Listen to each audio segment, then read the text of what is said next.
The following podcast is recommended for mature audiences only. The following podcast is recommended for adults only.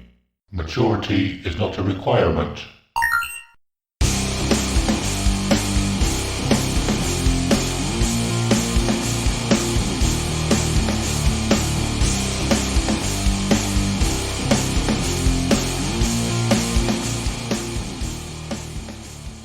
Hello and welcome to episode 44 of Dear Download, a podcast where we get to share our most intimate and treasured memories of Download Festival. We'll talk about the bands we saw, the bands we missed, and everything else noteworthy that happened across the weekend.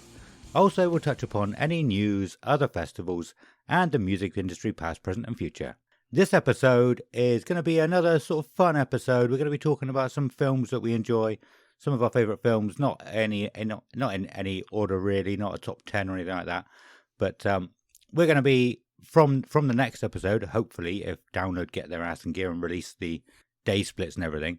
Next episode we'll be starting the countdown to Download episodes where we'll be pushing it hard. We'll be ramping up a lot. So we thought we'd have a bit of fun before we get into that. So I am Adam, and as always, I'm here with Simon. How are you doing, my man? Hello, and good day to you, sir. Good day. How are you doing? How's your last couple of weeks been? Yeah, good, man. Nothing to report. I mean, I'm sure that I've said this a million times in my life, but is it just me, or is this year absolutely going at, like, I'll put in a Star Trek reference, warp speed. Warp like speed. Literally. Ludicrous speed. That's another one I need to add to the list, Go! actually. Damn it. I almost forgot that one. That's a great one. Yeah, it's. I haven't really done that much, but it seems to be going absolutely crazy. And last month's weather was absolutely shocking. Like, apparently it was the wettest March since like 1981 or something. Really? Someone put up somewhere. It was like, horrible. And it's been quite nice the last few days. So it's given me more of that buzz. I actually spent more than 2 minutes in my garden that I haven't actually been in yet. So that was nice. But yeah, apart from that, I've literally done nothing, dude. I've just been chilling, working, and just buzzing for the summer because it's really not too far away now. No, it's just around the corner. Yeah, we're getting there. So yeah, nothing really to report from me. What about you? Yeah, no, pretty much the same. But touching on that, this year is flying by, but also it's been a long winter. It feels like it's been a long time since we had good weather, so it's that's true. Weird how that works, but it has been. I mean, we moved into this house in October, and like I said, there hasn't been one day that I've been able to go into the garden and do anything. Like literally since last October, it's been terrible. So yeah, I'm with you on that one. It's been a long, long winter. Yeah, I'm looking forward to being able to go out, not worry about whether I'm gonna need a coat or anything. Yeah, stick those shorts on, man. Go out in a shorts and t-shirt. Get the camo shorts on. Get on the band t-shirt. Classic. Yeah, definitely. But yeah, otherwise nothing really too interesting from me. I'm off for this week and next week again. Off of work, so I've only worked sort of 1 week in 4, really. Wow. Okay. Cool. Because it's school holidays now, and we have to have these weeks off because no one's here to look after the kids if we don't. Someone's not old enough to look after them. Do you have anything planned, or is it just going to be a chill with the kids at home kind of vibe? Quite apt, actually. I'm taking Soren for his first ever cinema trip on Friday. Whoa, nice. Yeah. That's always great memories. Before we go into his, do you remember the first time you went to the cinema? Maybe not the first time. I'll think about that one. Go on, what was yours? I think, I could be wrong, this might just be the first one I remember. My mum would probably have another thing, but the first film I remember seeing in the cinema was Jumanji. Okay. I can't remember what year that came out, but I think it was early 90s somewhere. Yeah. I mean, I wasn't born. I must have been in someone else's body because I'm only 25. But 1995. That's the first one I remember, but I may have been before. I will have to check with mum. But that's the first one I remember. Okay, the first one I can really think of at the moment and remember is Titanic. Oh, yeah, that was like 96 or 7, so not that long after that. Yeah. Like the same as you, I might have been to one or two before that, but I don't remember them. Remember them. Yeah. So, what are you taking Soren to see then? The Mario film. Oh, awesome! Yeah, that's gonna be cool as hell as well. Yeah, awesome. He said a few times in the last sort of year or two that he's wanted to go. We weren't really sure if he was old enough, but we're pretty sure he is now. You know, he's been going to school for a few months now, and he's grown up a lot in that time. And obviously off of school for 2 weeks, so we won't get these chances to go that much anymore anyway. So, So does he watch a lot of films at home? Not really. Not really. So this might be like a massive deal then, because actually going to like watch a movie. Yeah, he always. So you've got a spare £500 then, do you? Because that's how much it costs to go to the cinema these days. No, it's not bad. We just had a new cinema open up. It's the same. People owned the old cinema here, but they basically had a new building built, and it's going to cost £14 for the two of us to go. That's not bad. Generally, I think it was £7.70 for an adult ticket. Mike, that's amazing. That's pretty good. Good. Yeah.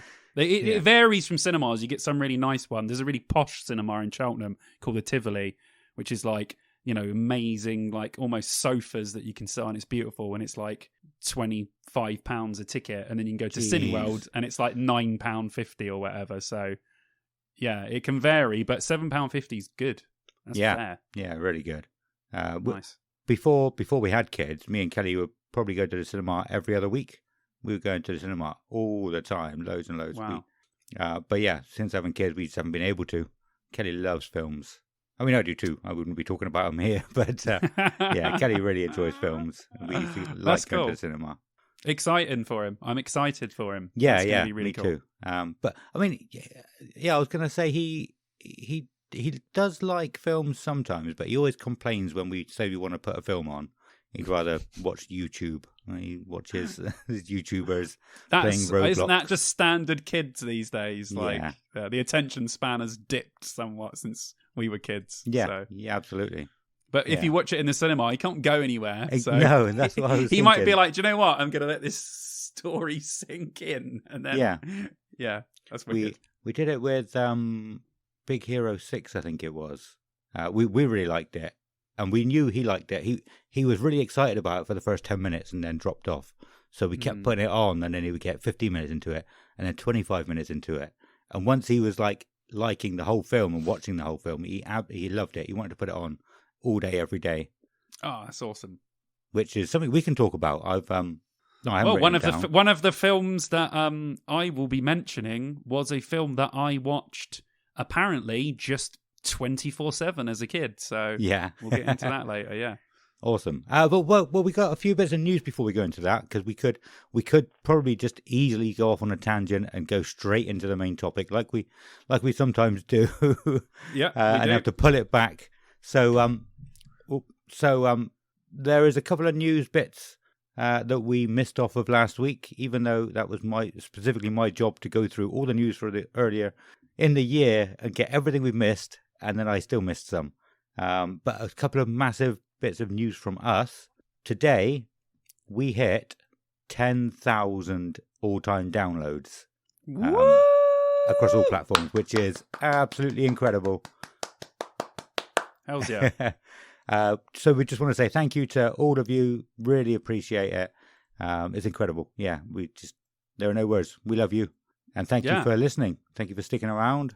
Thanks for all the support. Yeah, Discord's going off like anything.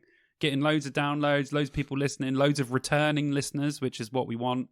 We have some people stopping by, listen to a couple. Obviously, we're not to their taste, or they forget about us or whatever. But so many of you guys come back, and that's been proven in the downloads and how many listens we have weekly and monthly and stuff. So yeah, a massive, massive thank you to everyone. It's making us feel really good about doing this podcast, which we still enjoy every single second of. So yeah, everyone wins. Yeah. And the other big news from us is we have actually released our Patreon today as well. Sorry, I'm doing a lot of clapping. Yeah, something we've been talking about for ages. We were going to do it for a long time. But I was starting to resent you. Yeah, for the Patreon. I was really starting to resent. No, I'm joking. I went back like only a couple of weeks ago. Excuse me. I listened to a really old one from like last year, and then it was you saying on it, "Yeah, guys, I haven't quite finished setting up the Patreon yet." And I was like, "Fuck!" It was like a year and a half ago. But yeah, it's better late than never, and well done to Adam for setting up. Yeah, it was easy as well. No, I think I was trying to make it too complicated because we want to have. So at the moment we only have two different tiers. We have a £3 a month tier and a £5 a month tier. They're both sort of just for support at the moment, and so the £3 tier will say a huge thank you to you, a really heartfelt thank you to you in the next episode. We'll read all the people that have joined the £5 tier out at the end of every episode with a massive heartfelt thank you. So yeah, I think I was trying to make it too complicated by trying to get merch ready and set all that up. Well, whereas we don't need to just yet. I thought we'd get it all set up, and then we're starting off simple, and then later on we do plan to do some Dear Download merch. We'll do some more levels and do some other stuff. But now it is literally just to support us, and every bit of money we get goes directly back into the podcast in some way. We will make it. I don't know how we're going to do it, but we will make the podcast do some extra things. And then, yeah, like I said, later on, we'll do some merch, and that will be really cool. But at the moment, we are starting as basic bitches on Patreon. And then we'll get better as we go. Yeah. And spoiler alert, we had one person join the Patreon within like 5 minutes of me posting about it in the Discord earlier. So amazing. Thank you. We'll do so we can do a trial run of exactly what we're going to do at the end of this episode. Yes. And you will hear what you're going to hear from now on. So thank you. We'll sort that one out. Adam's broken for some reason. His mind has just switched off. The next thing on my list is a countdown to download. I've touched on that briefly, didn't I? Yeah. Something we always look forward to because obviously, of course, it's the big one. I know we do cover a lot of other festivals, 2000 Trees, Bloodstock, etc. But of course, download for a lot of us is the big boy. So we're looking forward to doing our really big build up, concentrate, get into all the nerdy detail of download before it kicks off. So yeah, we are looking forward to it, but we're just waiting. We're waiting on download. Yeah. On download to sort things out before we can do it. I was just about to say that because the reason why I wrote that down was because this is how, like, from this episode onwards now, after this, that's how much time we need to get all the episodes in that we want. So if they don't release the stage splits and the days and everything between now and 2 weeks when we're recording again, I don't know what we're going to do next episode. But we'll do something fun. And then we'll do some cramming. We'll do massive cramming between whenever they release it and the start of download. Even if they do it like a week before they release it, they'll do it earlier in the week, long with more time than a week. But even if they do give us just a week, we'll do 5 episodes in a week. And then yeah, well, they're just doing loads of stuff weird at this. I'll mention something afterwards if you aren't going to mention it on thing, because it's something we didn't mention last time. I'm not sure if it happened between the 2 episodes, the last one and this one. If you don't mention it, I will. Okay. But I just hope download don't go, oh, it's sold out, so people don't need to know the stage splits until really close to the time, because it doesn't matter because they're all going to come anyway. Kind of thing. So I hope they don't do that, because that'll put us in the shit. Yeah, we'll have to be like, definitely. Right. Yeah, we'll have to cram in a load of episodes. So hopefully it all syncs up. But you never know. We'll just take a guess. We'll just go. Yeah, why not? Yeah, you should be there. We'll do our own stage splits. Yeah, forget download. We'll do our own ones. Yeah, awesome. And yeah, so on the countdown to download, this is where we're going to start saying about the Wednesday morning episode as well.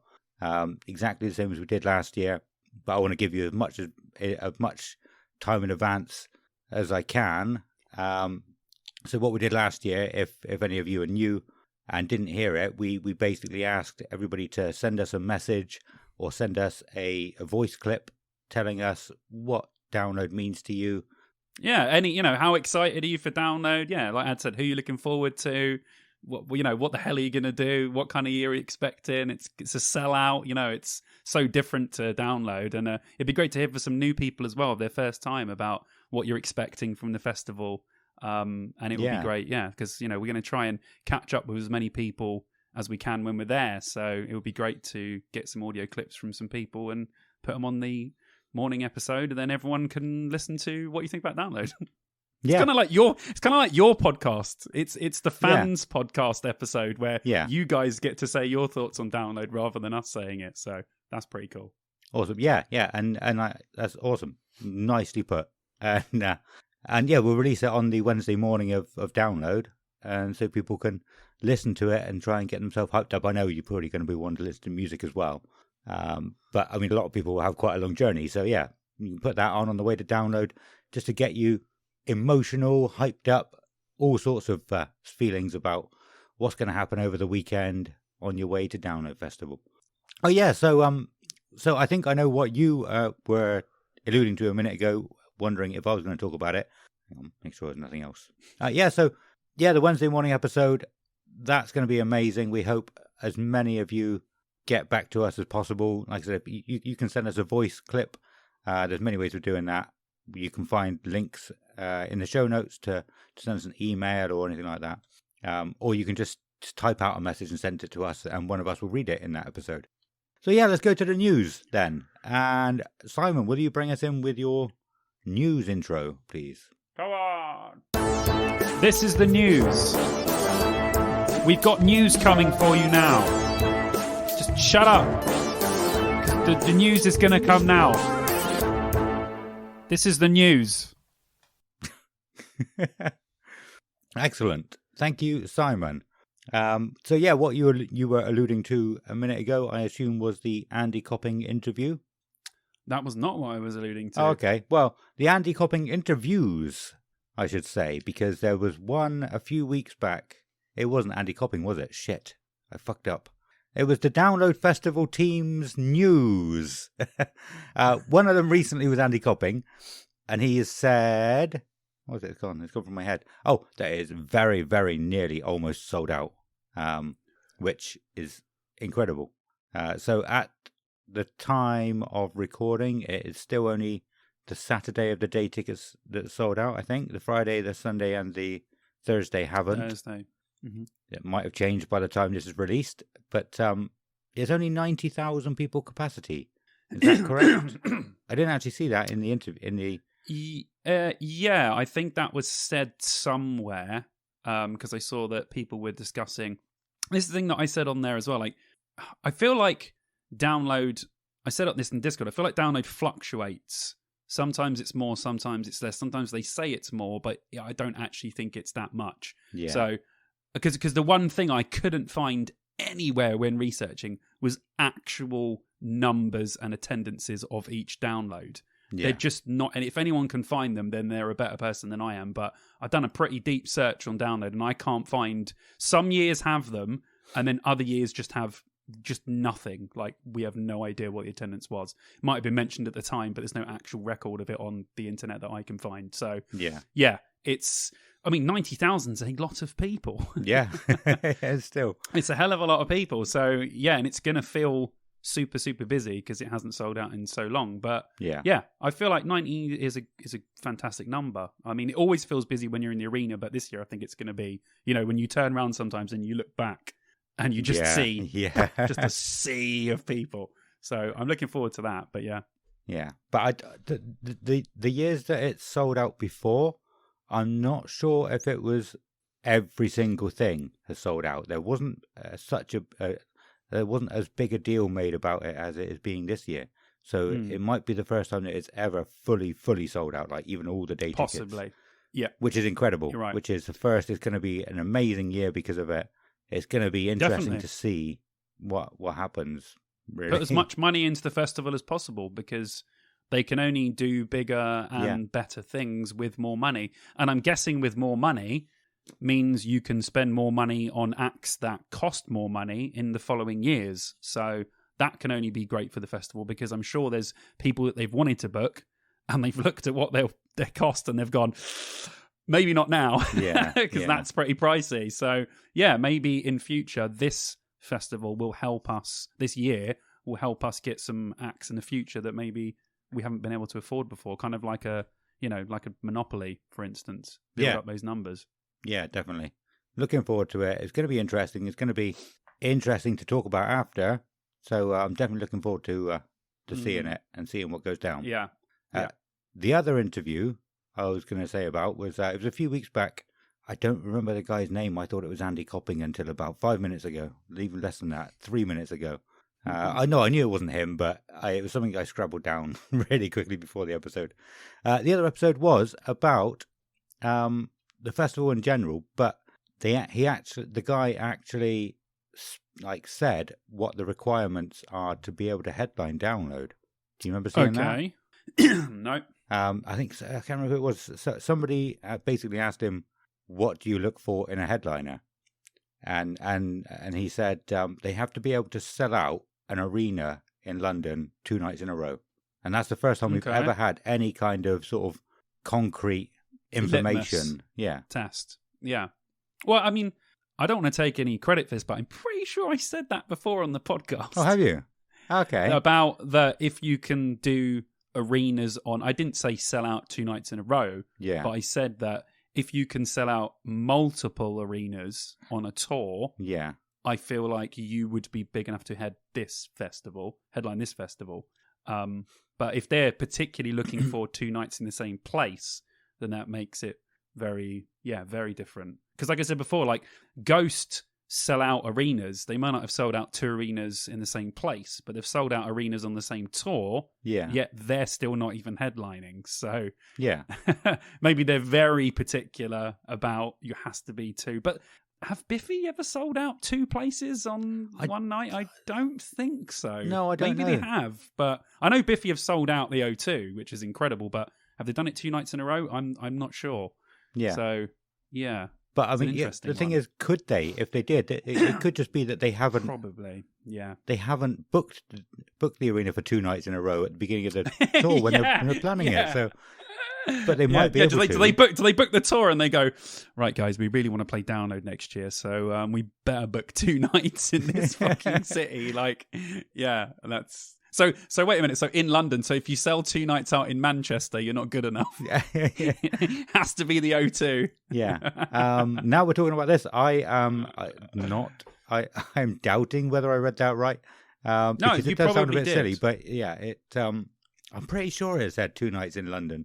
Two arenas in London. I mean, that is the big one. Like, cities are cities. Birmingham is a massive city to sell out. Manchester, Liverpool, all of the big cities. But when you sell out London, I'm sure, as anyone in the band will tell you, even playing London has a different sort of vibe to it. So selling out, multiple nights arenas in London, you are definitely big enough to headline Download. So I agree with it.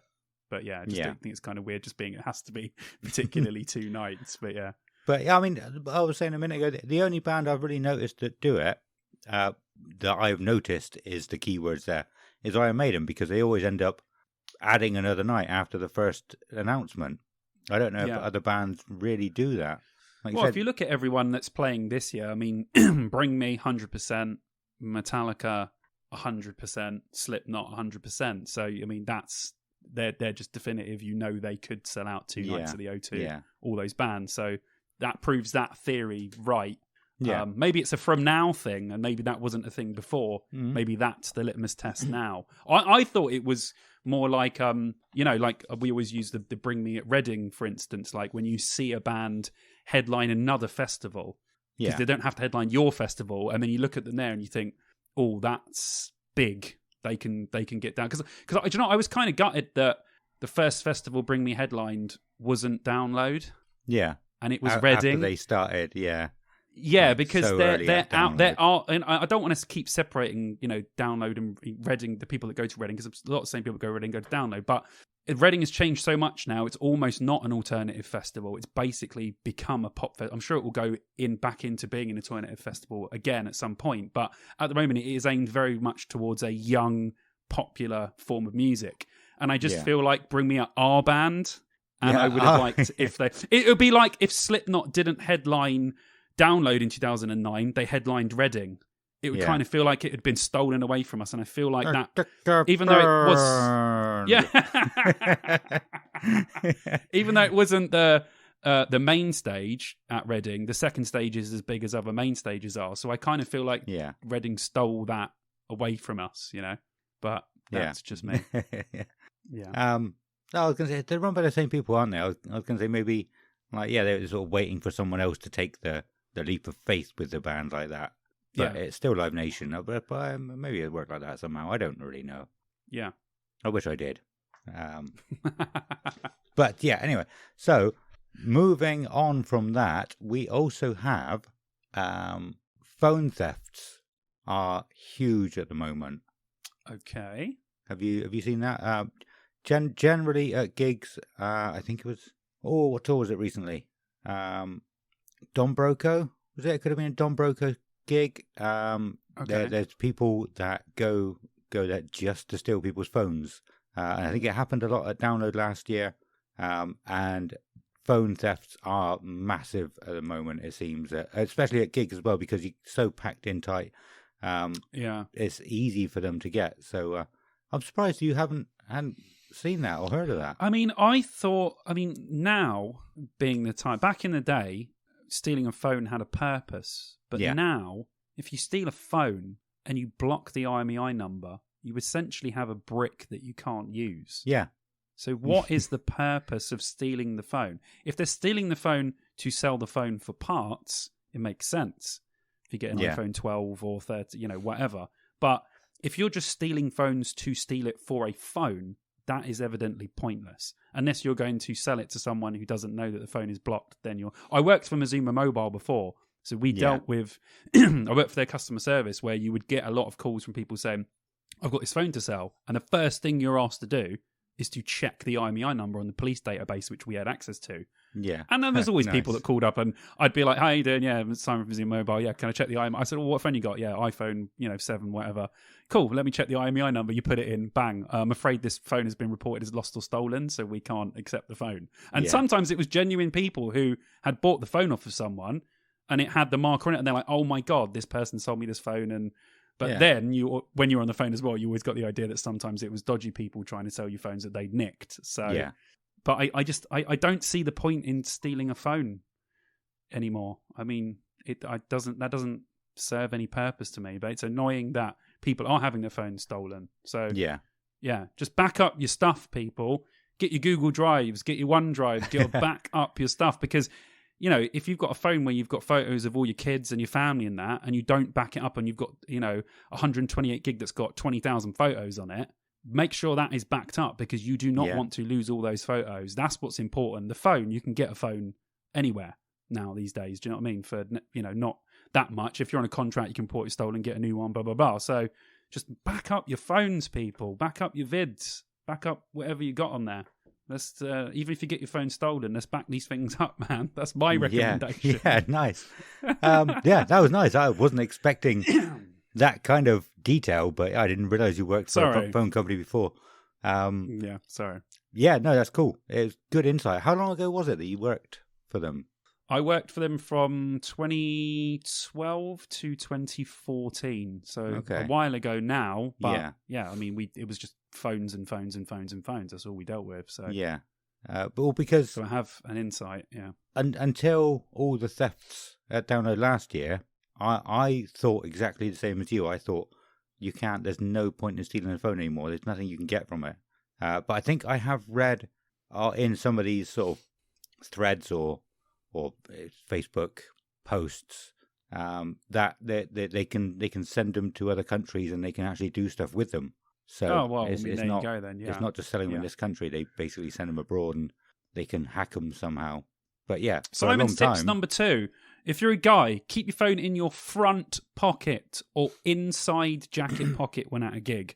Don't put your phone on your outside pocket. Someone will put their hands in their gear. If you've got jeans, put it in the front of your pocket. Phones are big now. You can always feel it's there. I know you're jumping around and stuff, but don't put your phone in your back pocket. And if you're a lady and you've got a purse or whatever, make sure it's zipped up nice and tight.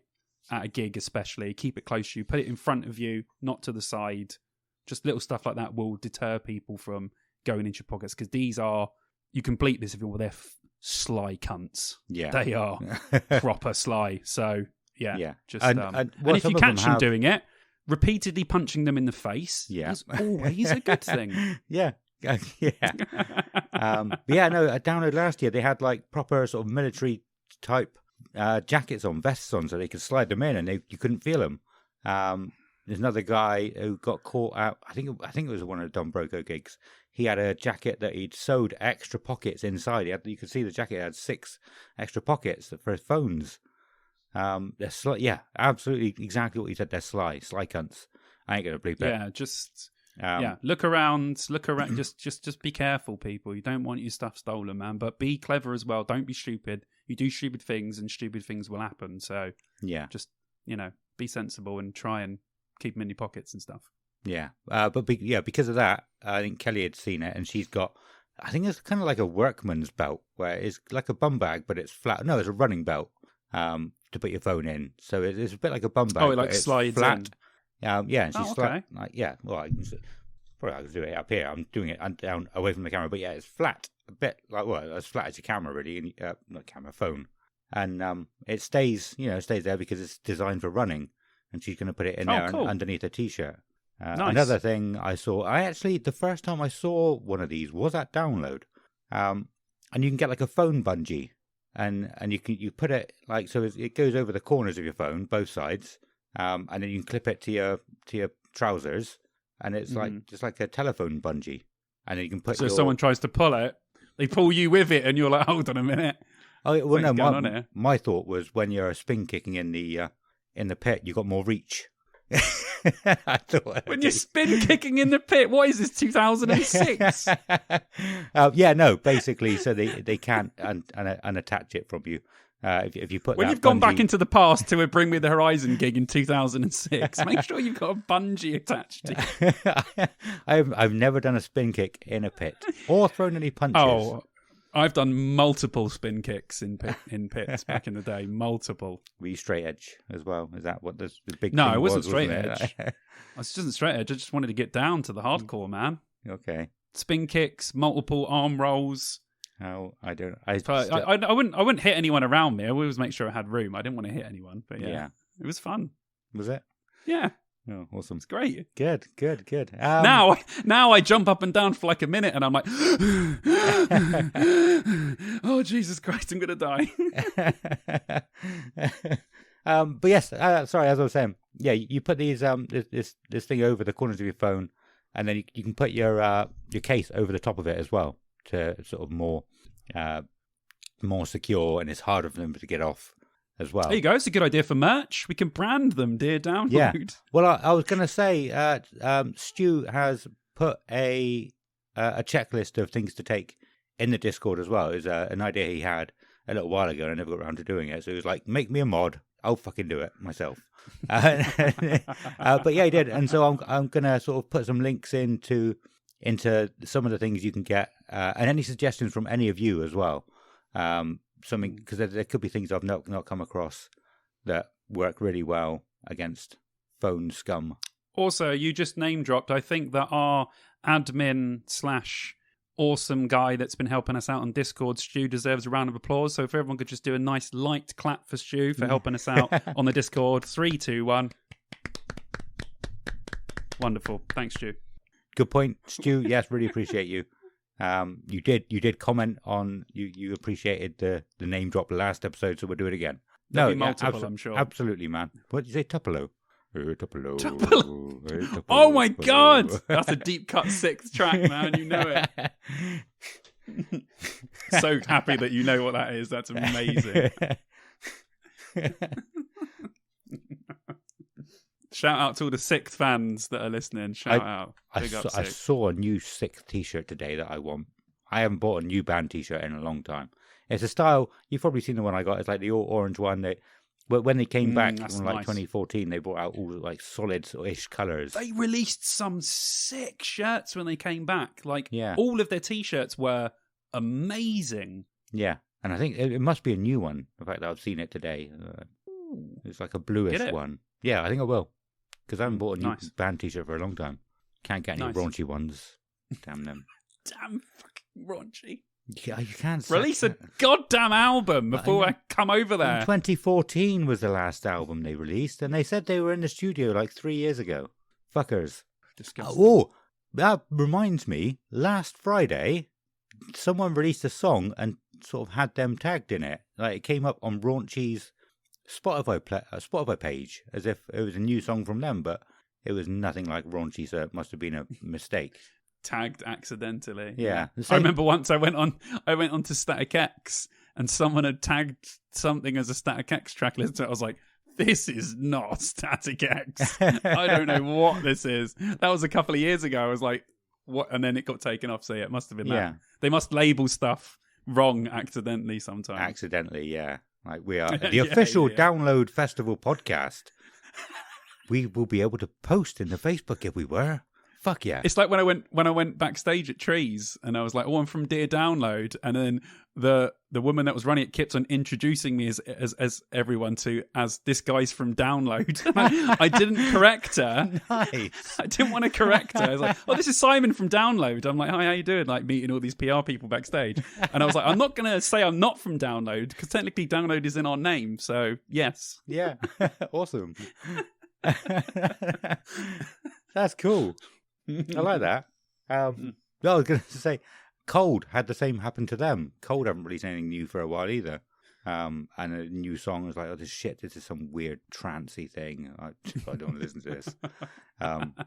Obviously wasn't them, and it was just get my hopes up a little bit and then dash them away.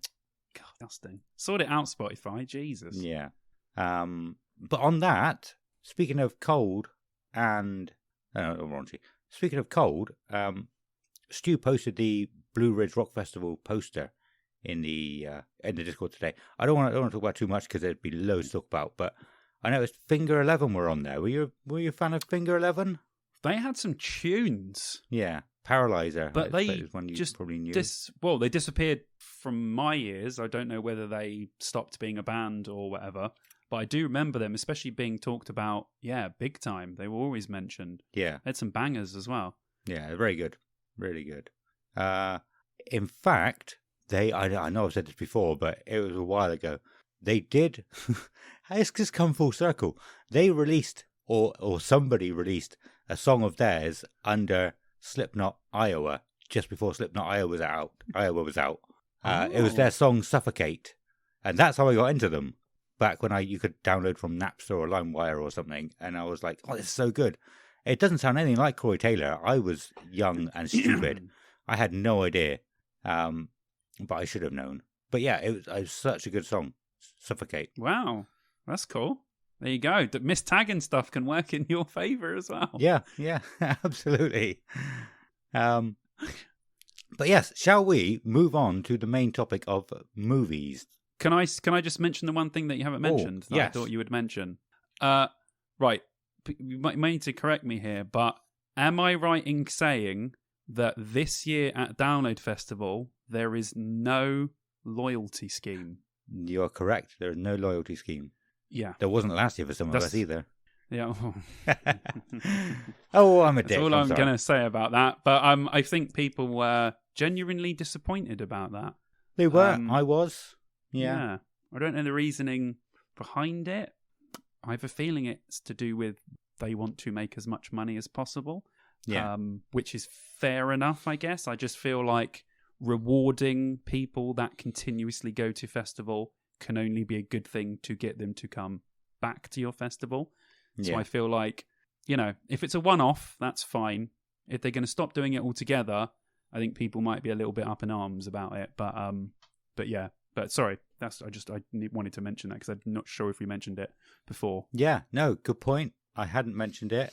I didn't even think about mentioning it. What I was, like I said, I was disappointed as well. I was looking forward to getting £50 for free, but I've seen some arguments online about it saying, well, they don't need to do it. It was a scheme to get people to come and make money from them. But they've sold out, so they don't need to entice people to come. It's true. all good. Yeah, I'm sure there's reason behind it, but we'll see. It's not this year. I'm sure we'll discuss it next year and see what happens. But yeah, if you were looking forward to the Littleton scheme, I'm sorry, guys, but there isn't one this year. Yeah. So, yeah. But I mean, we have applied for press passes for this year, so we can go backstage and shake people down for your loyalty money from last year. Anyway, can't we? So I'm gonna steal Andy Copping's phone, guys. That's my plan for this year. Get real close, get a hug, swipe that phone. Awesome. And one more thing, okay, as we're at you made me look at my notes again because I wasn't going to. Empire State Bastard. What did you think? They released a song last Friday. Yeah, I thought it was good. I thought it was really good, actually. Yeah, I'm looking forward to hearing some other stuff. I was like, oh, okay. It reminded me of when Mike Patton from Faith and More done his metal side project. And it feels like that. It feels like that they've gone, look, I just want to write some heavy stuff and just scream and do that. And I was like, okay, this is really good. So I can't pass judgment on it yet. Whitehead was good. I liked it. Yeah. And yeah, I'm interested to see what they do next. And I have 2 opportunities to watch them live this year because I'm going to Trees, which they're playing, and Download. So if I miss them at one, I can catch them at the other. Yeah. So I will be hoping to catch them, at some point this summer. So yeah, cool. Awesome. Yeah, I wasn't a fan of it. It reminded me of a dingy skittle alley when I was 15. I think I said that about somebody else recently as well. Just that makes me like it more. Yeah. Why does that not make you like it? Yeah, less. You should like it more because of that. Sounds great. No, I'm trying to move on and be better than that 15-year-old. Okay. Yeah, no. Good point. That is a very good point. You're making me. Yeah. But yeah, no, I didn't like it. I didn't like his vocals in it. I will give it another listen, though, I think. Well, we'll see what else. They might release something else that's more to your liking. So we'll see. Awesome. Okay, so that is everything from the first hour. Oh, no, one more thing. Real quick. Like I said last time on the podcast, I went to the first round of the Bloodstock Metal to the Masses, Gloucestershire Cheltenham one, which was excellent. And I went to the one last Saturday, round number 2. Also really, really good. A band called Scorer played first. They were excellent. They got my vote. Really heavy, really good, fantastic live. It was hard to sort of pigeonhole them, but the singer was really good, sort of, I want to say Lamb of God-esque vocals. Then another band, Ivira, which were really, really good as well. They were missing a bassist on the day, I think, but they still sounded really good with synths, a guitarist, drummer and singer. They were excellent as well, really heavy. And then Colt Trexie were the last band on. They were like a weird kind of new metal-y heavy band. One of the bands pulled out, so it was going to be 4. Bear Pit pulled out, but it was only 3. But I believe that Scorer won the night, so I think that they're through to the next round of the Gloucestershire Metal to the Masses. So yeah, I've been loving them. I can't go to the other 2 rounds because me and Adam are at my stag do for one of them, and it's my best friend's wedding for the other one. So I've been to the first 2; they were excellent. So really enjoying them. Definitely get down to your local Metal to the Masses. Find out where it is. Support local music. This was rammed both times I went. It was fantastic to see it packed for every single show. Really, really cool. So support your local scene, music. Go to your local Metal to the Masses because it's awesome. Excellent. So we should probably bring Ronnie in at this point because we've talked about a lot of shit. Not a lot of shit. Right. We're doing an episode not about Download Festival. We've probably spoken about Download for about 45 minutes today already. Right, yeah, we're not going to call Ronnie in. We're not going to signal him. Okay. He's here. He's ready. I've told him to hurry the hell up. We've got to get on to the main subject. Go. He shuffled in as if it was like an assembly. He did it a minute ago. So yeah, this episode is going to be about films. It was Simon's idea. Simon needs to help me out at this point because I don't know what... Simon has done a lot more research on the films he's written down. It's basically our some of our favourite films. But yeah, Simon's written down like the year it's released and all that. And I've done notes. But yeah, I said to Adam, we've got this episode before we do go download, and it's going to be so download heavy. I thought we'd take a step away from music, although we will mention music to do with movies. Thought we'd take a step away from that and talk about films because we like films, we like music. Movies are my second passion next to music. So, they're very close to each other. So, yeah, I thought me and Adam could talk about some of our favourite films and take a step away from music and download and stuff for a little while before we ramp up to the festival in the coming episodes. Yeah. Awesome. Give me notes. Pitch Black. It's cold. That is, ladies and gentlemen, what you call a cold open. Just straight in, no messing around. Bang. Yeah, you said like some of our favourite films. I don't really have a list of or a numerical order of favourite films like I do bands. Like Iron Maiden is my absolute favourite band. They always have been. I've never had a favourite film, but whenever anybody's asked me what my favourite film is, Pitch Black was always the first one that came to my mind. So I assume it must be that. That's the first one I always say. That's probably your favourite film then, if you say, well, yeah, Pitch Black. Yeah, but I mean, Go on. I don't know, probably because I like watching films, but they're not as big a part of me as music is, so I don't number them. I don't like... I mean, I like a lot of different films equally, I would say. I feel like films are, for me, if you really sat me down with a gun to my head, I could probably come up with my 10 favourite bands more easily than I could come up with my top 10 favourite films, because I feel like there's more factors going into a movie.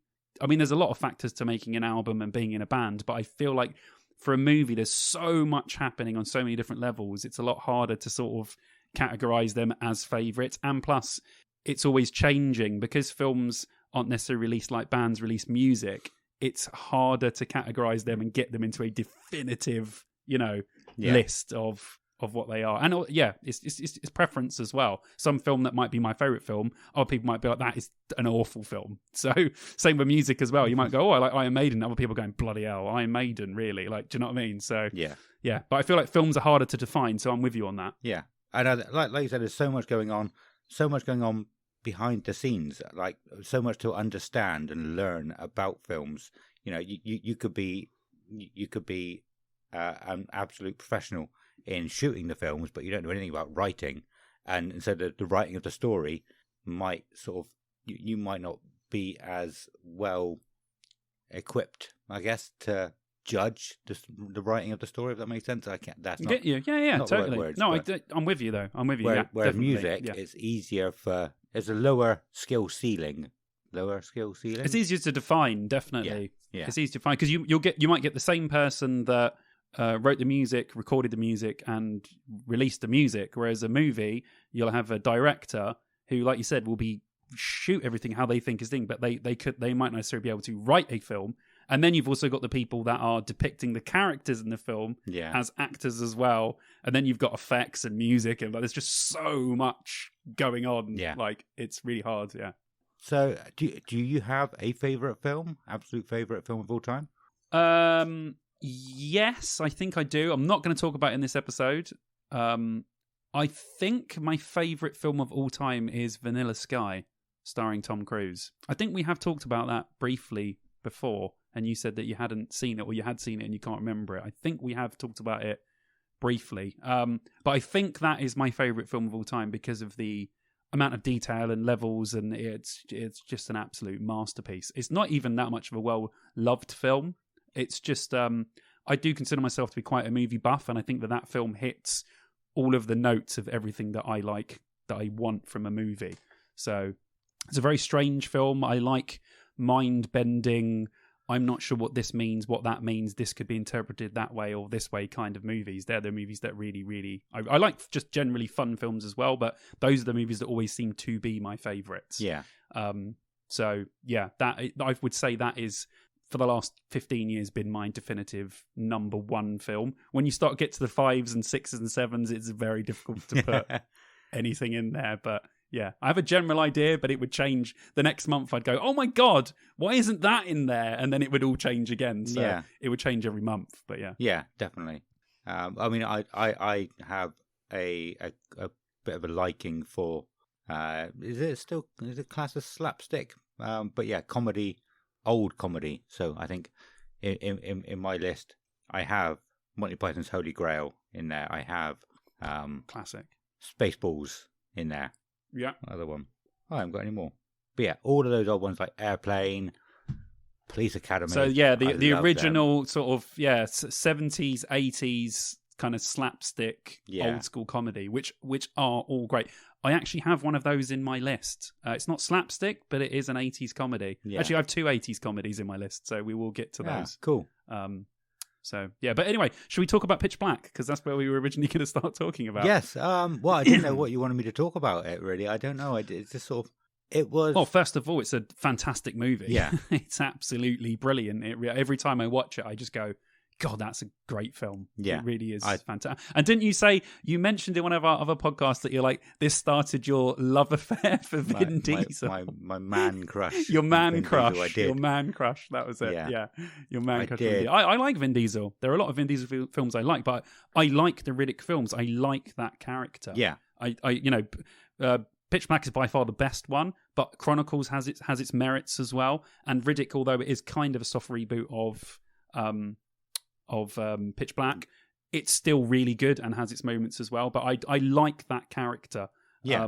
I feel like it worked for him really well. And in the first movie, I mean, it's directed film so well. He barely speaks for the first like half of the film. Yeah. And you can't take your eyes off of him because the direction and his acting is just brilliant. It's a fantastic movie. So yeah, I mean, what do you like about it? Like, when did you first watch it? Did you get to see it in the cinema? Because that would have been absolutely epic. No, I never saw it in the cinema. I caught it on video. So I've said before, I worked in a games shop. My cousin owned a game shop here, and I worked there for probably 3 to 4 years, and that's the first place I saw it.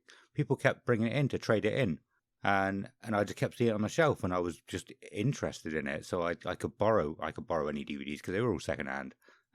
You probably had that the same at CEX, could you? Yeah, I worked at CEX. Yeah. So, I mean, that's where I found a lot of movies, because movies came in, and obviously when you're packing the shelves and putting stuff out, I go, oh, that looks interesting. So there would be a Simon pile aside every month where the DVDs are, because that's the great thing about working in a place like CEX, you get first pick of all the films. Yeah. So someone brings something in, or people would recommend stuff to you. I'd get told off for just standing there talking to people about films. And they'll be like, right, sorry, next customer's got to come because I could stand here and talk about it. And I got so many great recommendations from people that used to just come into the store and be like, dude, if you like that, you should like this film. And 90% of the time I would be like, that person was totally right. So yeah, you get to see a lot of that when you work in somewhere where those things get brought in. Yeah. Do you know what? I'm going to say one in a minute as well that I forgot about, which I think is going to blow your mind. Okay, I'm ready. Another one. Sorry, carrying on with Pitch Black. I'll come to that in a minute. Just his opening dialogue is amazing as well. A lot of people probably won't have heard it because it's so deep and so like soft. And obviously, when you put a film on, you don't want to put it up too high, and because there's explosions after as well. But yeah, everything he says in that first bit is, I think, is absolutely amazing. Mackinac Supremacy actually used it in one of their songs. Thinking about it. Oh, nice. But yeah, talking about like deep sleep or deep space sleep, whatever it is. They say that your whole body shuts down, everything but the primitive side. I guess that's why I'm still awake. Yeah, that's so sick, dude. That is so sick. Yeah. That's when they were in the pods right at the beginning, right before the ship crashes. Yeah. Yeah. And everything's starting to go a little bit mental. It's a great opening. Yeah. It's just a boom, there you are, they're there. The movie has begun. It's really good. Really, really great. Yeah, that could be another reason why I like it, actually. There's no build up to it. There's no crap at the beginning. Not that it's always crap, but yeah, just into it straight away. We're an alien. I think I do really like sci-fi. And one of my favorites is like sci-fi on an alien planet, not sci-fi as in like here in 50,000 years. Get you. And sort of learning the terrain. Everything is new. There's a really great shot, actually, at the beginning of that you've just reminded me of, which is one of my favourite shots of the movie, which is where the ship's crashing and she's trying to steer the ship, and it shows the window that's broken, and then it shows her face, and then it zooms in on her eye really close up, and you can see her eye going back and forward, back. Then it goes back to the ship. Yeah. Then back to her. Then back to her eye going like that. Like, yeah. It's really, really well shot, that film. It's just what you said. It draws you in straight away. Yeah. And you're like, boom. And you're like, oh, I want to see what happens here because this is automatically interesting. Yeah. So yeah, I can see why in the first few seconds it really does suck you in, that film. Yeah. But yeah, so a lot of these is just, it's just films that I have watched multiple times over and over again when I was younger. Like I said, I never really had any favourites, but there are some that I always went back to. And this was probably one of the most. And yeah, it's such an incredible film. How it ends. It's probably in my top 20 sci-fi films, without a doubt. Yeah. Slots in there easily. Nice. Very, very good film. Awesome. Sorry, what were you going to say? Cut you off. It's gone. End of the film. Oh yeah, where he's a bad guy. He's the asshole the whole way through. And spoiler alert, but it's an old film, so I'm going to spoil it. Don't spoil it. Okay. But at the end of it, where he there's a decision to be made. Yeah. That will sort of enlighten, and throughout the film you are thinking, I kind of like this guy, but he's kind of an asshole as well. Yeah. So you're never really sure to sort of trust throughout the film, and at the end there is a decision that is enlightening in multiple ways. It's really, really well done. Yeah. He's a sort of I don't know if this is going to give him too much away, so I could delete it, but he's sort of like an anti-hero at the end. Definitely. Is that 100%. okay to put that in, you reckon? Definition. He is the definition of an anti-hero. Yeah, cool. Does bad things, but you still like him. He still has some sort of charm or something that you think, even though this guy kind of isn't a hero, you really want to see him be the hero. Yeah. Like, that's just a very well-written character. And they expand on it. The second one, he's the same character, but he's very different. He's sort of morphed from your idea of him in the first one if you've seen them back to back. So, yeah, I dig it, man. Really great choice. Yeah. Really great choice. Definitely, yeah. Excellent. Brilliant. I can't really say what's your number two. What do you want to talk about next? What name another film you want to talk about? Yes. So I just want to say first of all that I've just loved movies since day. I've probably loved movies. I loved movies definitely before I started loving music. Movies were the first thing that I really, really started. My mum is a huge movie buff. So that sort of got passed on to me. She would just watch film after film after. Even now, she still tells me about films that I haven't seen or random sci-fi films that I have to watch. So I think I got that from her. And let's just say that she let me and my brother watch films at a very early age that we definitely shouldn't have been watching. But she always explained to us that it's not real. It's a movie. People make the film, blah, blah. So, we watched RoboCop, Total Recall, really brutal movies. Yeah. But we knew it was a film. So Mum would let us watch them because we wouldn't be scared by them. We would be intrigued. Like, me and my brother was thinking, oh my God. It wasn't like, oh my God, that was horrific. It was, how the hell did they do that? Yeah. And that's the sort of mindset that we went into a film. Yeah, so that's good. That's it was always triggered by that. But yeah, anyway, so the first film I want to talk about is by far one of my favorite films of all time, which is 1982's sci-fi classic Blade Runner. I thought you were going to say They Come or They Live or whatever. Oh, They Live. That's another great film. It's not on my list. Yeah, brilliant film. I still haven't seen that. But yeah, Blade Runner, go on. Have you seen Blade Runner? Me and Kelly watched it probably 3-ish years ago. I think I missed the boat on that one. I didn't enjoy it so much. I didn't really get it. I know it was mind-blowing at the time of release. But yes, I've seen it. It wasn't a big thing for me, to be fair. Okay. Well, I'll just give you a quick rundown of the synopsis quickly. So I've got all the synopsis quickly. So Rick Deckard, an ex-policeman, becomes a special agent with a mission to exterminate a group of violent androids. As he starts getting deeper into his own mission, he questions his own identity. So that's kind of like generally what the film is about. So it's based on the book Do Androids Dream of Electric Sheep by Philip K. Dick, which is a fantastic book if you like sci-fi novels. One of my favourite writers. He wrote Minority Report, They Do Us For It Wholesale, which was Total Recall. He wrote loads of great novels that ended up obviously going on to be films. But yes, directed by Ridley Scott, who directed Alien, the classic other sci-fi, and Gladiator, of course. And of course it's got Harrison Ford as the lead, Rutger Hauer and Mary Sheen Young as well. Soundtrack by one of my favourite composers and synth artists of all time, Vangelis, the Greek guy. I actually wrote a song on my last EP that's dedicated to him because he passed away last year, unfortunately. So yeah, I will put a link to that in the description. But yeah, I made a whole song dedicating to Vangelis because he inspired me to play synths a lot. Nice. But yeah, it's essentially a noir detective story set in a futuristic world. So it kind of harkens back to the 50s, crime noir stories, but set in a futuristic world. It took £30 million at the as a budget and only made 41 million at the box office. At the time, it was a huge flop. Was that on top of the 30 million? Or no, so it took 30 million to make and only made 41 back. So at the time, it was a huge flop. People didn't get it. Yeah. It was released on the same week as a lot of other big films, so they think that might have had something to do with it. Yeah. But it didn't do very well. People just didn't. People liked it. I mean, the special effects were, even to this day, are absolutely insane. All miniatures and backlighting, no CGI, stands up with any film you will watch now. But people just didn't get it at the time. But then it was released on VHS, and obviously people started to watch it and watch it. And now it's obviously considered to be one of the best sci-fi films of all time. But yeah, I just love this film. I love noir, sort of slow-paced with action, story-driven crime stuff. And when you add science fiction on top of that, I'm going to love it. Yeah, I love this from day one. But yeah, it is a fantastic film if you like sci-fi. And it has a 89% rating on Rotten Tomatoes. Yeah, it's great. I would recommend you watching it again, going in with a whole different mindset. If you just go, do you know what? I fancy saying sort of dark and noir-y. Yeah. I want to watch some detective shit.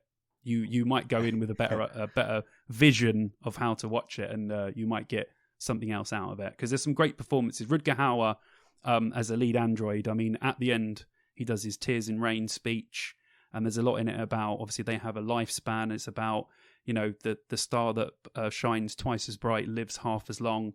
And it's about, sort of finding yourself and realizing that life is short, so you should do the most with it that you can. There's a lot of underlying sort of things going on. But yeah, I'm sure a lot of people have seen it. If you haven't, though, I highly, highly recommend it. Yeah. Okay.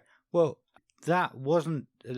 think of that as the way I was describing music that I am not a fanatic about last week. Everything I said was direct and to the point. That wasn't me trying to make it sound nice because I didn't like it.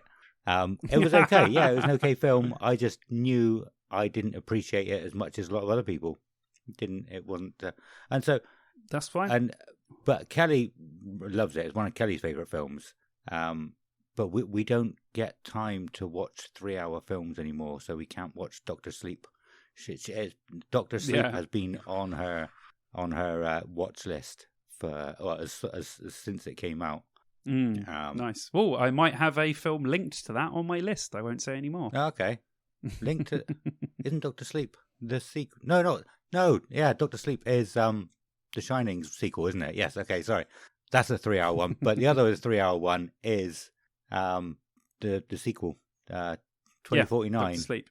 Oh, 24. Oh, Blade Runner. 2049. So I got mixed up. Yeah, it's fantastic. It's one of the best sequels of all time in my eyes. I think it's a perfect, the best way anyone could have ever done a Blade Runner sequel. Yeah, it really stands up with the original as being almost as much of a good film in my eyes, from being a huge Blade Runner fan. And I have a poster downstairs in my front room of fucking Blade Runner, for fuck's sake. I have 2 of these movies on my wall downstairs that I'm going to mention. So nice. But yeah, no, I might appreciate that one a little bit more. Like I said, I didn't dislike it. I wasn't just trying to cover it in sugar. This is why movies and music is so good, because some people hold them up here and some people don't. Yeah, it's great. It's all opinion. It's all opinion based. Anyway, I was the same. Just going off a little bit, I was exactly the same with all the first 3 Star Wars films. That's the only ones I've seen. I saw them late, about 10 years ago, and they weren't anything spectacular to me. I can understand why they were so big and at the time of release, and the people who saw them at the time passed that sort of affection for them down. But my parents weren't that bothered about it either. So when I saw it, I was like, I don't really get this. And the first time I saw all of those 3 film storylines was in the Lego game, so I already knew it. I knew what was coming up. Just there was talk. The Star Wars Lego games are they great. were amazing. Yeah. I like all the Lego games, but the Star Wars one is fantastic. Yeah. They're brilliant. Yeah. But let's have a look. What film? Go on. We'll move on. So, what movie would you like to talk about next, sir? Move. Okay.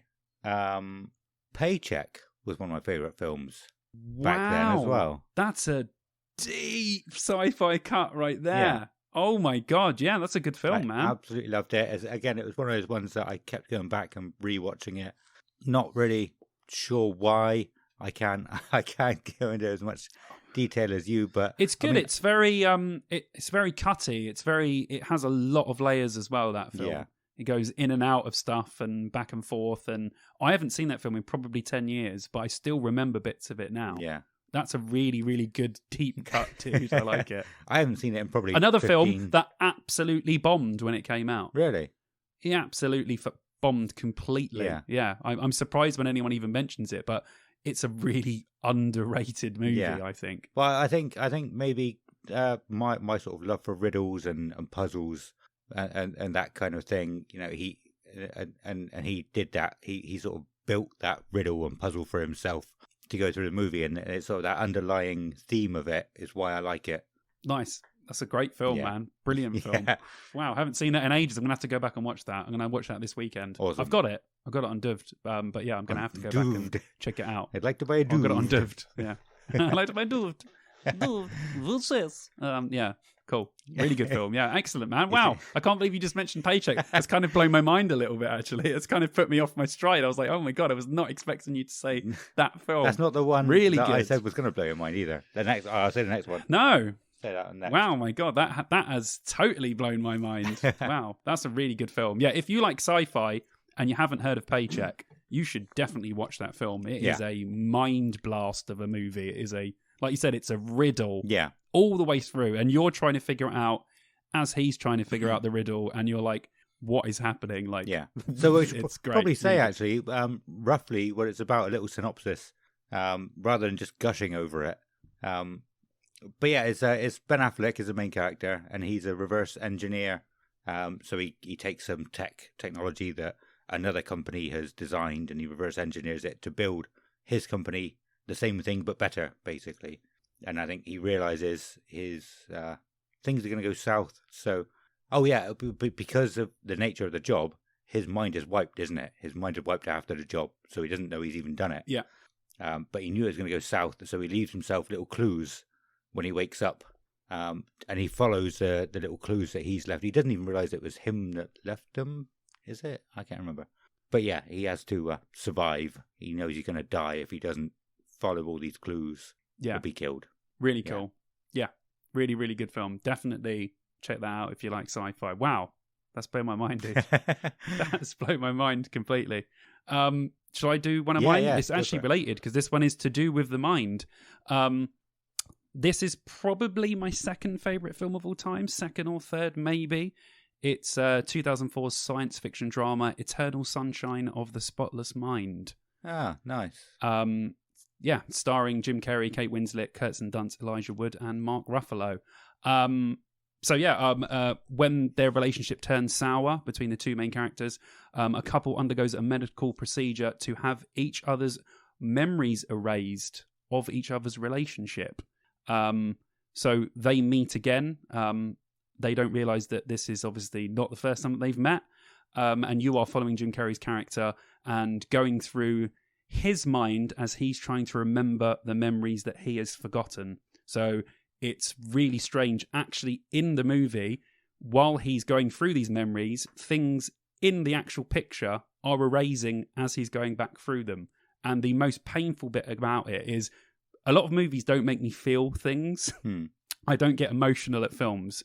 But when he's going through the memories, trying to remember her, and he realizes that he doesn't actually want to forget her, but he can't stop the memories being erased. Yeah. It is just heart-wrenching. It is wow. Like Jim Carrey's performance in this film, I think Kate Winslet as well was nominated for an Academy Award.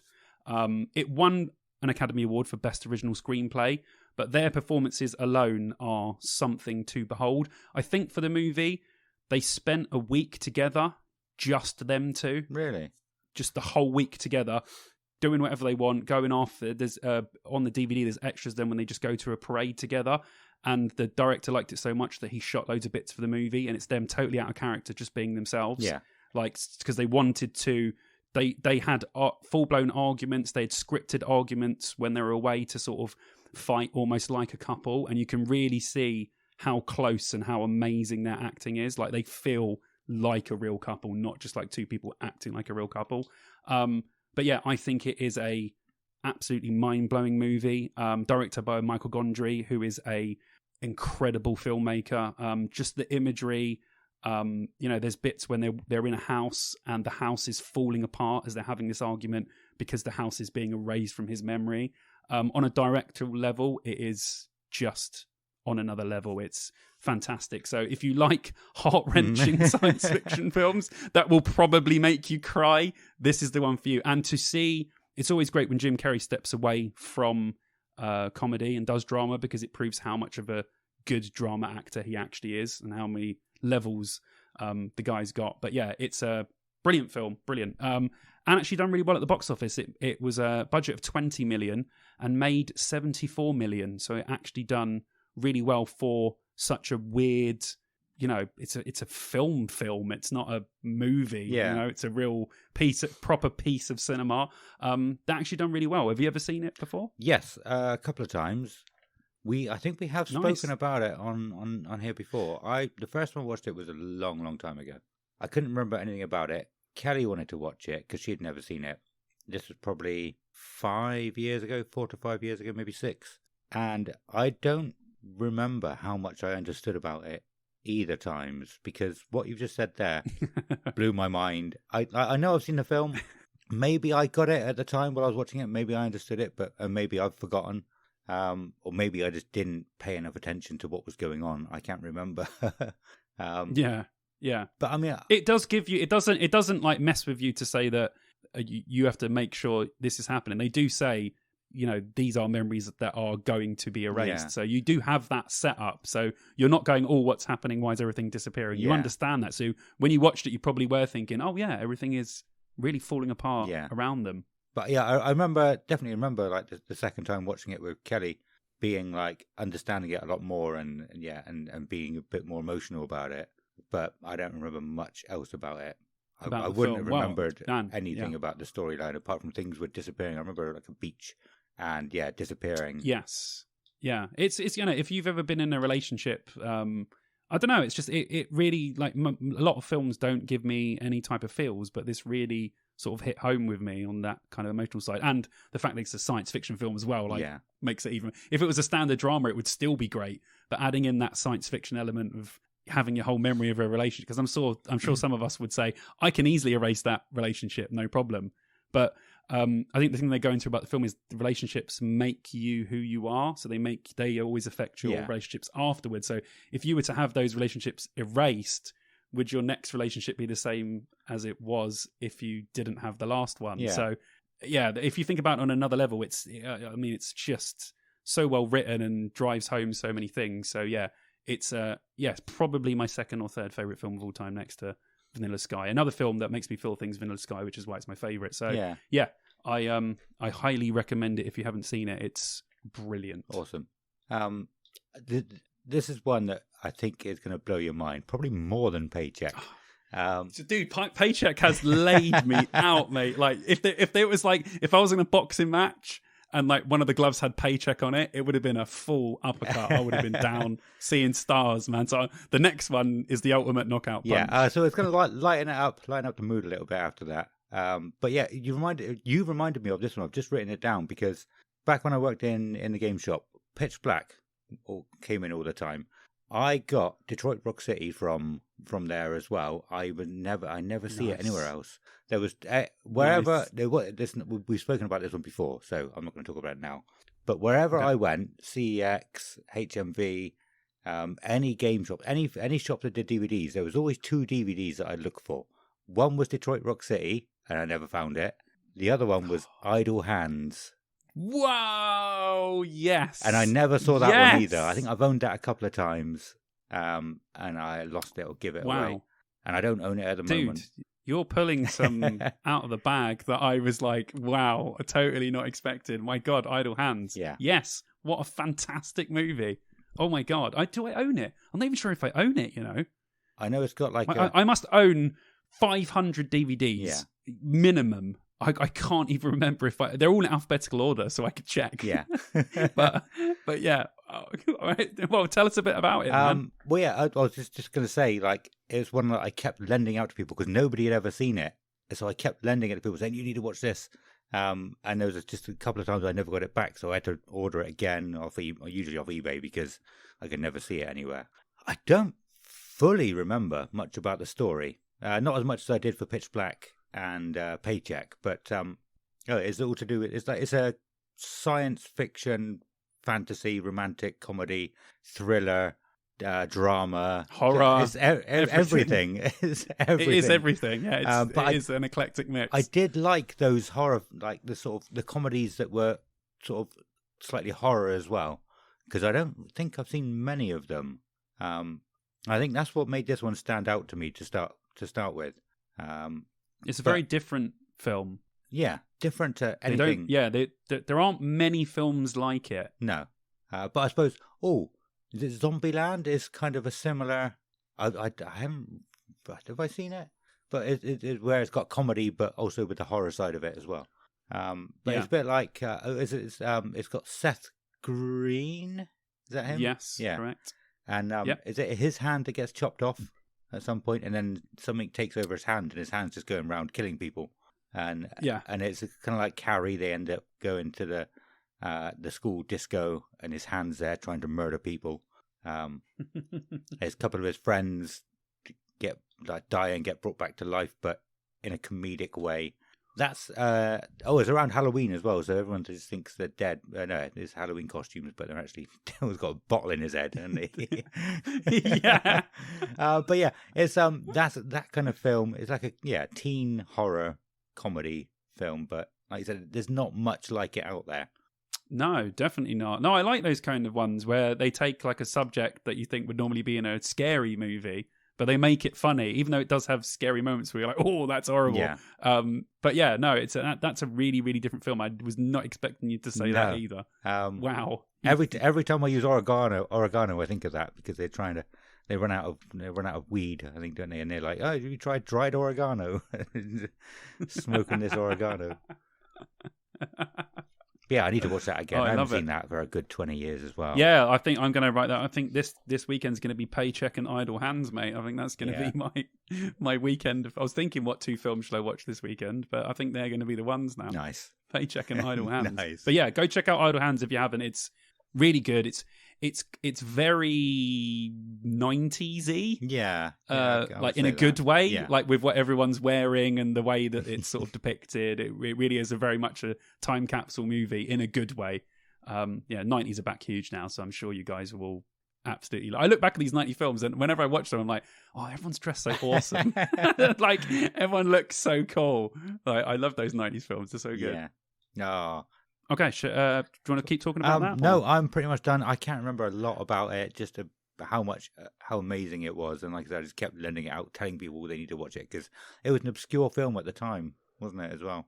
So it's a cult classic. Yeah. I mean, if you know about movies, you'll know it. If you're a casual film goer, you might not have heard of Idle Hands before. So Adam's coming in with a deep cut. I don't think I've got any more that's going to blow your mind.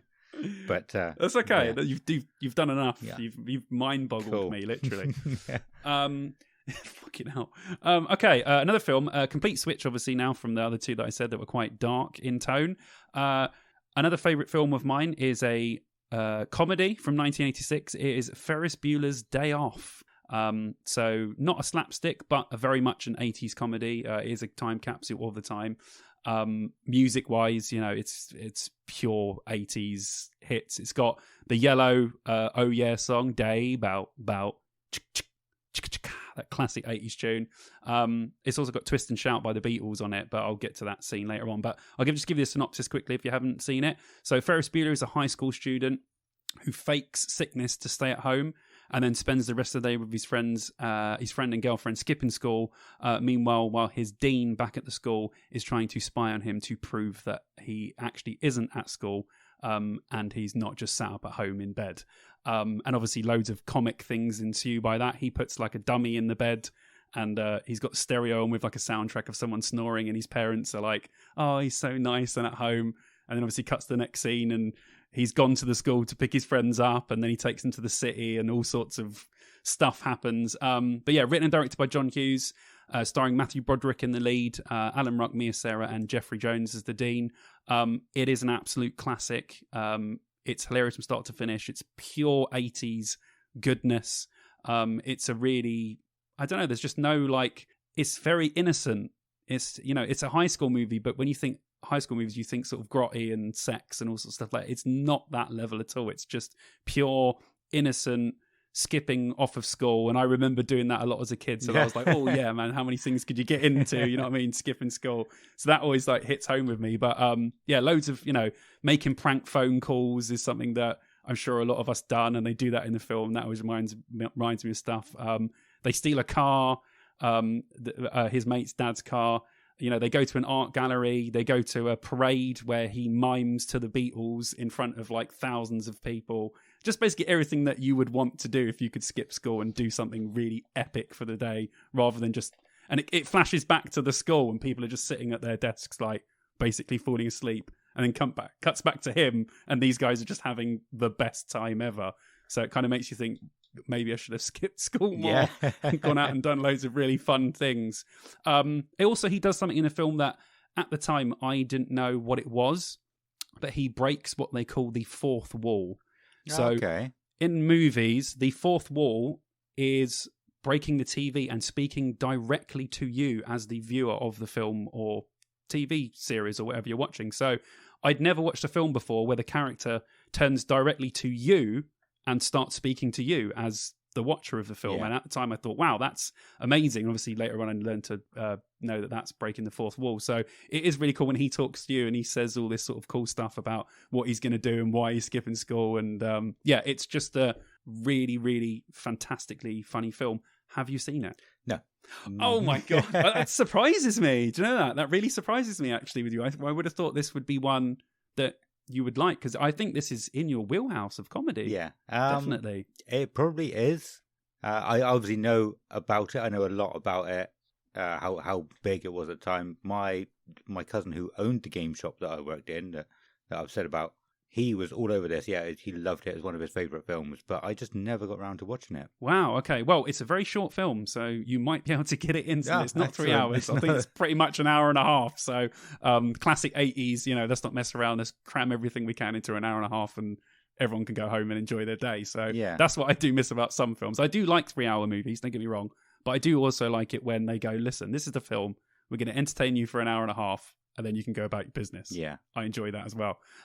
Yeah, incredibly, when you watch this film, and I never knew this until I'd done this research, it only cost £5 million to make. Now, obviously you have to put that into context of 1986, but still, a budget of £5 million is not much for a movie, and it ended up making £70.7 million at the box office. Really? So it was a smash hit. And obviously that doesn't count video sales, DVD sales, or whatever they made afterwards. That's just box office. Yeah. So like you said, it was a huge movie at the time. But it just surprised me that you can make such a really great looking film for just £5 million in 1986. So yeah, really good. But yeah, I would highly recommend this to you, dude, because I think that this is one that you will 100% enjoy and get some laughter out of. It really is great. Matthew Broderick in the lead is just charm from wall to wall, and automatically you're like, I like this guy.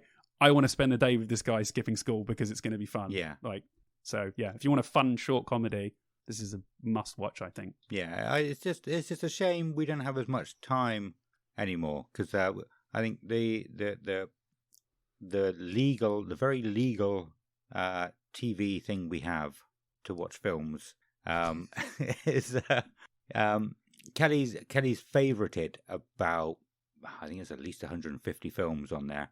And they keep favoriting more and more, and so like it feels a waste going back to watch films again for the second time like we used to, or go back and watch old films because you've always got new ones coming out. But then the hype also goes really quickly. Like the hype of a film is a big thing.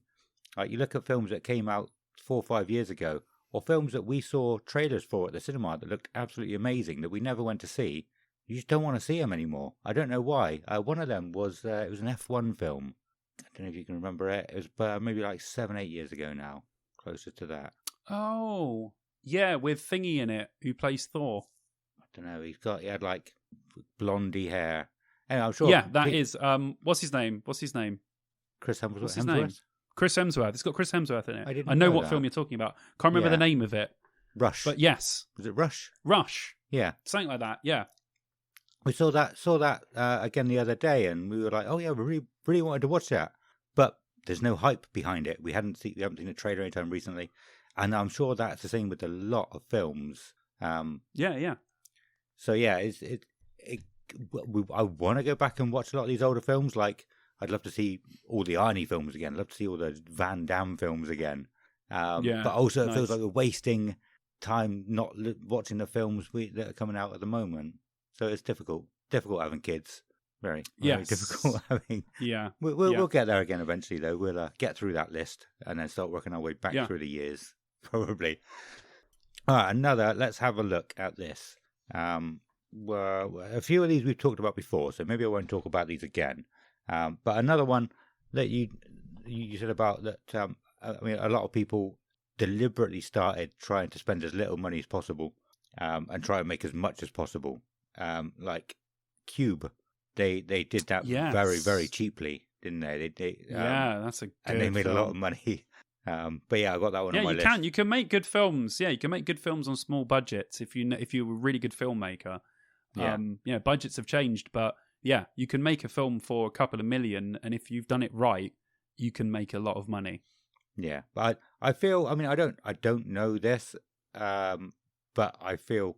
So I could be completely off the mark, but I feel films like that a lot of people are doing. So you just have to be in the right place at the right time, with the right theme, the right idea, sort of thing. It's more luck to have a film like that get big than it is whether another film that you put a lot of money and effort into and push. Yeah, definitely. But yeah, Cube. It's harder for blockbusters to make films than a tiny little art movie that someone might go, oh, that's good, and then another person goes, oh, that's good, and then that's it. It's picked up and everyone watches it. Yeah, it's true. Yeah, but I mean, there's probably hundreds and hundreds or thousands of films that don't make it that try it as well. You know, it's just a tiny amount. But yeah, Cube. I don't really know what drew me to this in the first place. It could have been the first scene where the guy gets cut into cubes. Where it just like swept me, and I was like, "Whoa, what's happening here? Like, this is a death cube? I didn't know this. Like, what the hell is going on?" So Cube, it's probably the 90s, wasn't it? It was 90s, yeah. Yeah. Try and give a bit about it instead of just gushing, like I said a minute ago.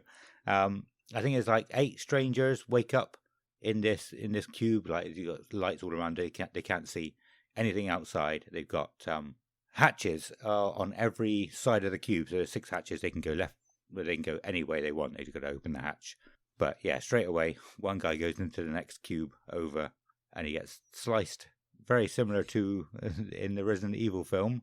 Into little cubes, and then he's gone. And so they got to work out. I think it could have been the maths side of it, because I liked maths. Not that I would have ever been able to do any of the maths that the guy does, but they got to make the way out of this cube, and they got to work out which ones are safe and which ones aren't. Sometimes they do it in a way that is not reversible by somebody going in and realizing the hard way that it's not a safe one. But yeah, I don't really know what drew me to this one. I'm probably the same with a lot of people though, because it got so big, it was so massive, and it wasn't really like anything else at the time as well. But I do. This is one I watched with my mum. Yeah, we rented it from Blockbuster. I remember. Blockbuster in Kingsbury, near Wembley, and we rented it. And Mum was like, "Oh, this looks interesting." So I remember watching that cube with my mum and thinking, "This is a really cool film." At the time, I was like, "Whoa, this is amazing! A guy just got cut into cubes. Yeah. This is crazy." But yeah, I do remember them just waking up and they're all like, "Okay, what the hell are we doing here?" And then like you said, they have to go through and sort of figure out their way out, and the more they go through, the more they sort of learn what the statistics are of them going into this cube, into that cube, and everything. It is a really, really great film. And again, like you said, I think one that was done on a very low budget, but actually ended up doing really well. I see it a lot on top 50 horror film lists. Okay. And stuff like that. A lot of people have mentioned it. Yeah, it's a cult film. Yeah. Consider it, I think, to be a cult film. But really, really, really great film. I have really good memories of watching that. Really, really cool and really good. And I think I can't remember the characters individually, but I remember thinking I really want these people to get out and to actually survive.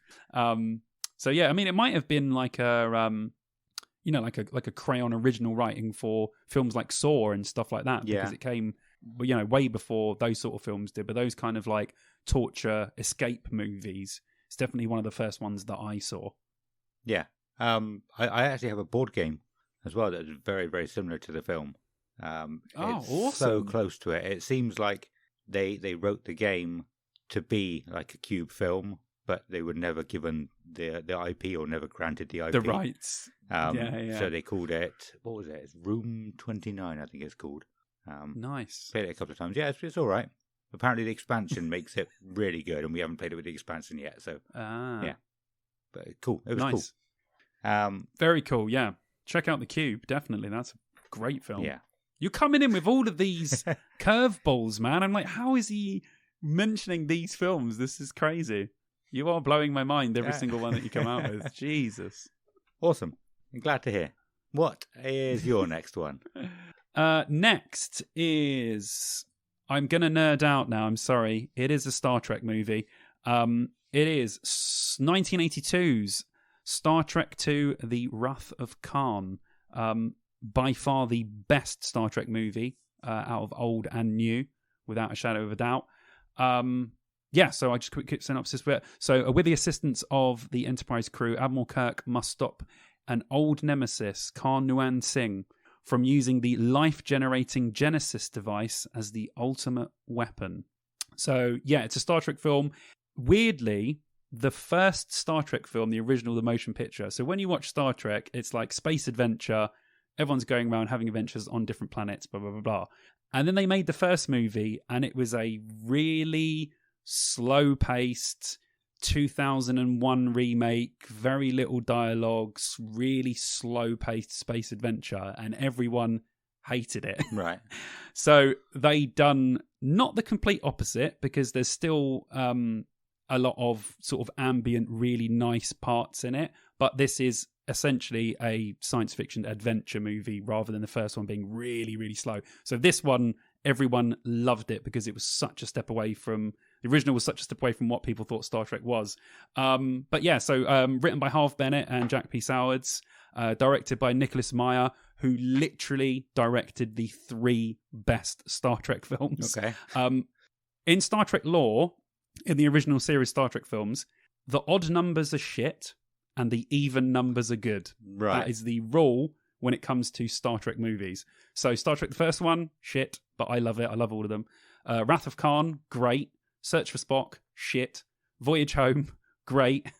Final Frontier, shit. Undiscovered Country, fantastic. So he directed all of the even Star Trek numbers, which are considered to be the 3 best Star Trek films. Yeah. So, I mean, that's a great tip of the cap to him. I thought I'd heard that before. I'm not sure if I'm thinking of Windows. So Windows does the same on the really? PC. Yeah. Windows XP was great. Vista was shit. 7 was great. 8 was shit. And it keeps going. Yeah, it keeps alternating.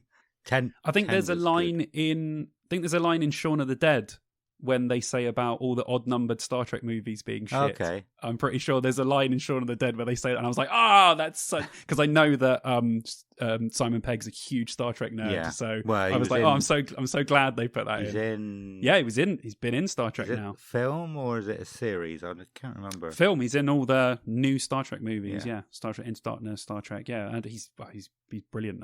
He's great in them. But yeah, so it is true they are. So this is by far, I think, the best one. So it's like a fantastic dark space adventure with a fantastic score. The orchestral score on this is literally mind-blowing. I just listened to the soundtrack by itself. I'm like, just get the score out there. James Horner is an absolute legend. But yeah, so it's like a dark space adventure. Like I said before, step away from the first movie. Sing the baddie in this film, Khan. He is absolutely fantastic. Ricardo Montalban plays him. He was in the original Star Trek series, and they brought this character back for the movie. Obviously, you got William Shatner, Leonard Nimoy, DeForest Kelley, and the rest of the original Star Trek crew in it. It's got drama, body horror, epic monologues. It has everything you would want from an adventure film. It really is absolutely epic. You feel every single place they go, and every single place they go on the ship, you feel like, you know, there's time lapsing as they're doing these things. It's not just skipping from one thing to the other. Yeah. When they walk down a corridor, go into the thing, and they go somewhere, they make you feel the entire journey in this film. And when they battle, like, you know, like films now, when they have starship battles, and it's just a fuckload of guns going off and everyone's things blowing up and everyone's exploding. Yeah. This does it like an old World War II U-boat movie. So instead of them flying around really fast, they're hovering past each other slowly, just looking at each other. Someone might fire a missile, it might destroy something, but you should feel every single movement of the ship. There isn't just shit flying around exploding every 5 seconds. That's why I hate new Star Trek. But yeah, I would if you haven't watched Star Trek before, or you haven't seen anything to do with Star Trek, you don't have to be a Star Trek film to like this movie. It is just a great space adventure film. You don't have to know anything about Star Trek to watch it. You can just go in, and I can guarantee you your mind will be blown. It is just a tour de force, directing wise, acting wise, script wise. It is just brilliant. Have you seen it? No. I've seen one Star Trek film, and that's the other one with Khan in. Benedict Cumberbatch was Khan. Was it Khan? Into Darkness, yeah. So that was not a soft reboot of this film. It was a soft reboot of the character Khan. So they hit some of the beats in that film that from the original. I like that film. I mean, it's not a patch on this. It does hit some of the same things good, but it doesn't do this movie justice in any way, shape, or form. So it is good. But if you have seen Into Darkness, I would really recommend going back and watching this, because it is hyped up to 1,000. Had a budget of 12 million and took 27 million at the box office in 1982. So it did do well, but obviously particularly was good with Star Trek fans at the time. But since then, by all sort of science fiction fans, has become a really, really well-loved movie. So yes, I would recommend it to Star Trek fans and non-Star Trek fans as a great film. What have we got next? Duncube. Sort of done Holy Grail, Basketball, Detroit Rock City, Borat before. We don't really talk about them. How long have we been talking for? An hour and 55 minutes. That's cool. It's fine. Yeah. I've got maybe 2 or 3 more. I've got 2 more. So if you do 2, I'll do 2. And then... and I'll sort of have sort of honourable mentions of the other ones that I've said. Sweet. Or got written down. 13 Ghosts was probably one of my favourite films growing up. I've got to tell you something quickly. I was in CX the other day. I bought Nightmare on Elm Street because I lost my DVD of it and I really wanted to watch it. I bought Rear Window, the Hitchcock film, and I bought Men in Black 2. Don't ask. We were watching the first one the other day. We wanted to see the second one because I couldn't remember it. I had 13 Ghosts in my hand and I put it back. Yeah. I don't know why, but I picked it up. And do you know why? Because it looked like someone had shat all over it. The actual DVD looked ridiculous. Otherwise, I would have bought it. Because I've seen it and I can't remember it. And I was like, I want to watch 13 Ghosts, but I didn't buy it. So I'm going to go back on the weekend to Cheltenham CX and buy it. Yeah, I'm good. Yeah, I'm not really sure why I enjoyed 13 Ghosts so much, but I did. I don't know. I never really had a favourite style of film, but it wasn't horror. It was definitely not horror if I did. But it was more sort of suspense, drama, thriller, as well as horror, I think, maybe. I don't know. But Matthew Lillard is probably what made one of the reasons that made the film so good. He's great. Yeah, he's amazing in everything. I've got Scooby-Doo on my list as well, but I actually watched Scream the other day and completely forgot that he was in it. Of course he is. And I was like, oh yeah, I feel like it's just great. He's brilliant in everything. I love him.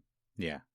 But yeah, sorry. So I keep forgetting. Let's have a bit of a synopsis of the film before we start talking about it. So go on. This a family receives a house from their dead uncle, and they get to the house, and it's this great big see-through mansion.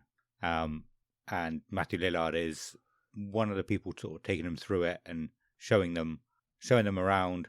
But like I said, all the walls are see-through. It's weird. I think they can turn it off. I'm not sure. But yeah, they soon find out that there's ghosts in the basement, man. Oh, that was a terrible impression. Yeah, there's ghosts in the basement, and they're slowly being released, and they have to try and stop them. And that's all I want to say. I don't really want to spoil it. I don't want to say too much. Yeah, I remember liking it. I remember after thinking that was a really cool film, very different as well. But I don't remember any details about it, which is why I saw it in CX the other day, and I was like, oh yeah, 13 Ghosts. I want to check that out. I remember liking that film. But I don't remember any particular detail about the film, which is very unlike me. Normally I've got a very photographic memory when it comes to movies, but not about this one. Photographic memory with everything, I would say, pretty much. As far as I know. I told you, I remember trash. I don't remember any of the important things. Yeah. But yeah, no, it's such a good film. No, I was going to say all the actors are great, but I don't know. I can't tell when actors are good or not, to be honest. I really don't have that mind for it, that the vision to see whether an actor's good or bad. I mean, you can tell when somebody's really, really bad, but then there's certain levels of good, great, amazing. Like, I struggle to see the difference. There is levels, definitely. Some people can be quite shitty actors, but they're in good films. So if the story's good, their acting's not necessarily the best. You can still get on board with the film. So yeah. Apparently I'm not sure if it's just the fans that want someone to release a series of 13 Ghosts, or if someone's actually said they're going to do a series. Nice. Because, I don't know. It could be anything. It could be something's blown up. I had a film. I had a friend in work, Bill, the other day. He said that you can go onto. We were talking about it, and he said you can go onto YouTube and see like the storyline behind all the ghosts, like the lore behind them. Wow, and I was like, well, that's on the DVD. I watched that when I watched the DVD because you had all the cool little bits. So yeah, it's really cool. Like, yeah, they gave all the ghosts a little backstory and how they died and everything, and why they're sort of ghosts with unfinished business.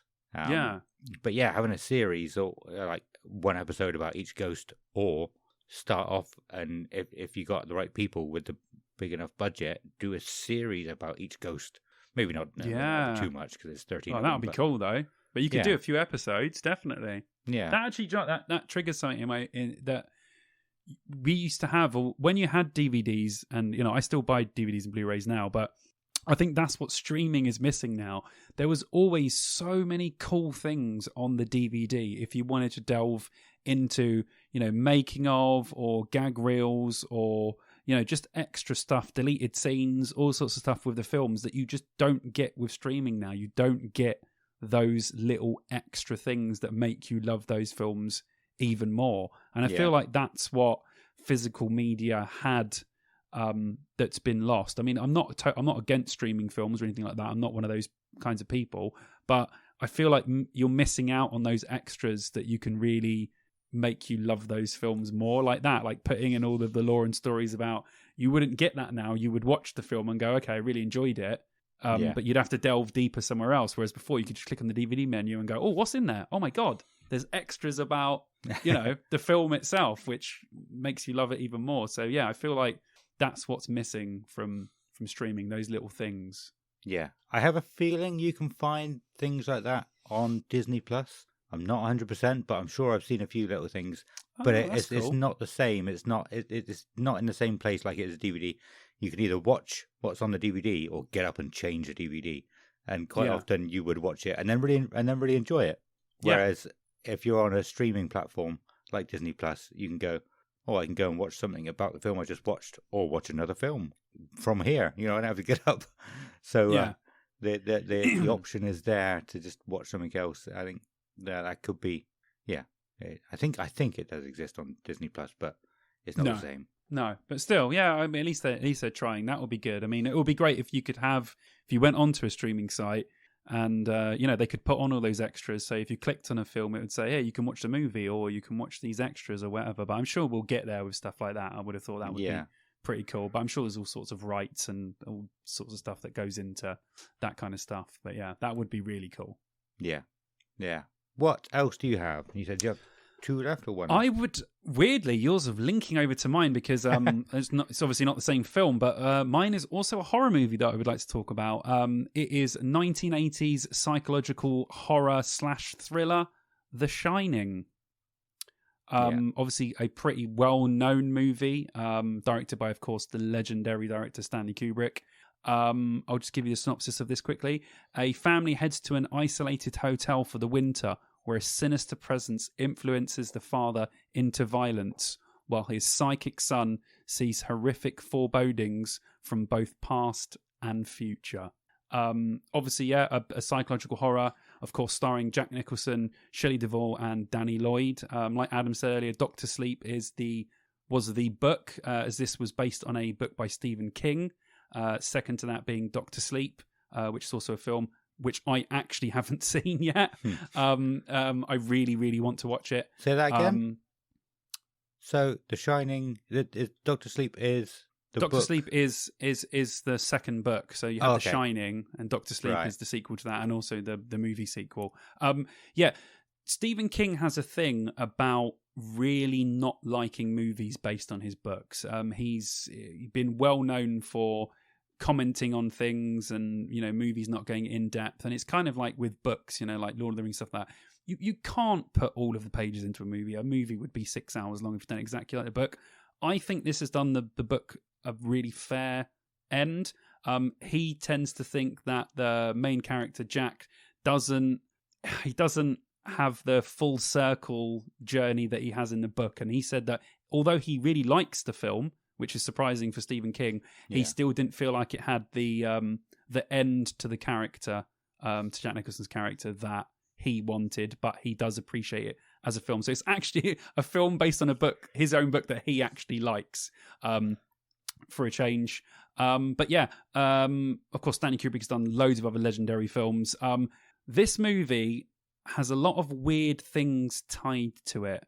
The making of the film itself, I think if you're a movie buff, you'll know this. If you won't, you won't. So Shelley Duvall, who plays the wife in the film, had an absolutely horrific time filming this movie.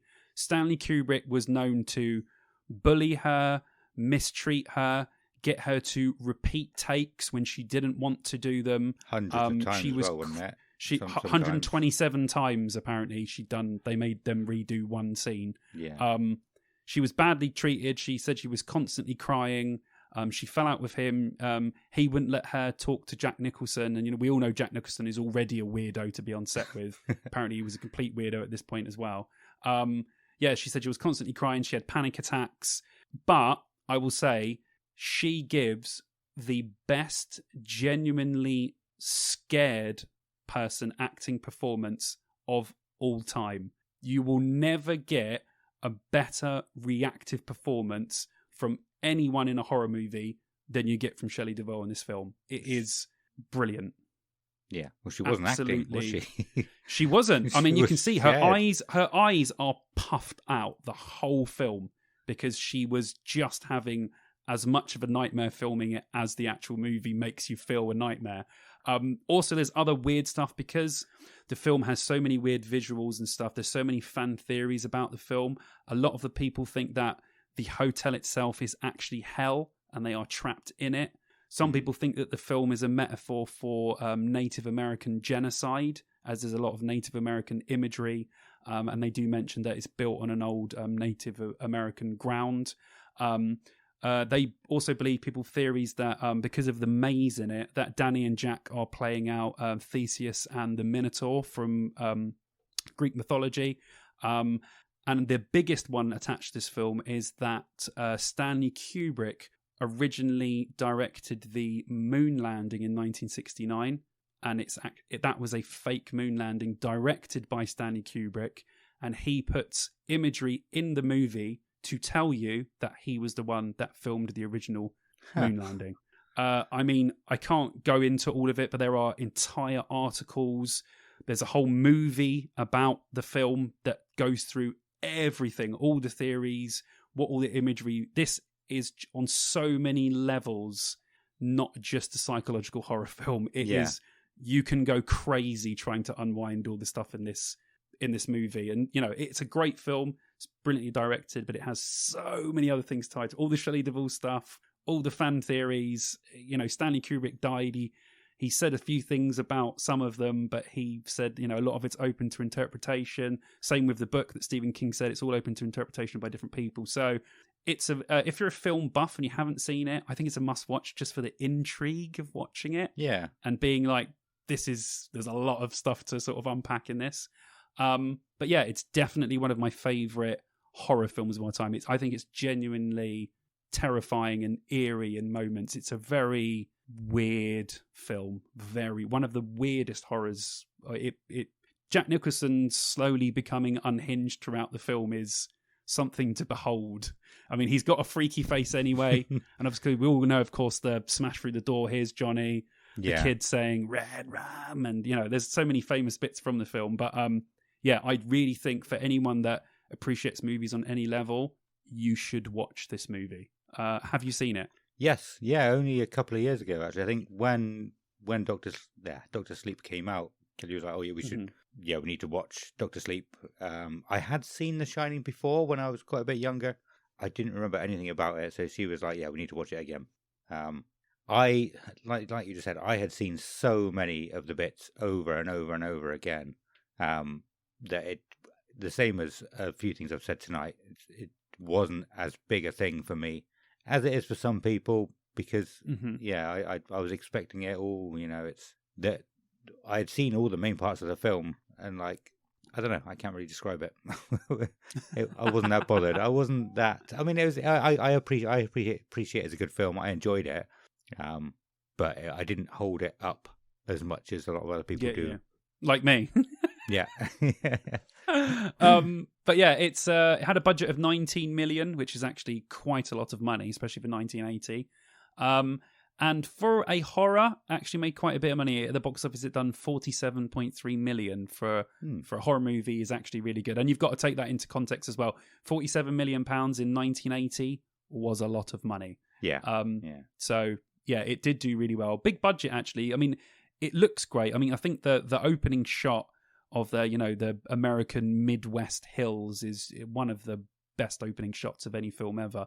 But I do think that obviously, it comes with any Kubrick film. You watch any Kubrick film and it's going to look great because he is one of the greatest directors of all time. But yeah, I love it. I recommend it to anyone. Awesome. Right, what do I want to talk about as my last one? Let's have a look. Where's my notes gone? I'm going to do something a little bit different. Here we go. I'm game. I'm going to talk about a musical. Have you got a favourite musical other than South Park, Bigger, Longer, and Uncut? Because that's everyone's favourite musical. Have I got a favourite music? Wow. Actually, I do. Rocky Horror Picture Show is my favourite musical. Nice. I don't really know much about that one. Hands down for me. I don't know That's much another great film. Yeah, I don't know much about any musicals really. But one that I saw while I was at uni that I didn't know was a musical until I started watching it was Sweeney Todd. Yeah. And yeah, that is a musical. Yeah, and I watched it anyway because I wasn't a dick. I wasn't going to say, I'm watching it. Turn it off. I ain't watching a musical. I kept on, and it was really good. All the songs in it just blew me away. Like I was studying music at the time, and I had been for a few years. But just the way the songs were put together, were just completely unexpected. I'd never heard any music like it before. Maybe it is common to sound like that in musicals. I don't know. But I found the same with Disney films over the years as well. Like every single song in Disney films is just completely different. Something outstanding and brand new and amazing.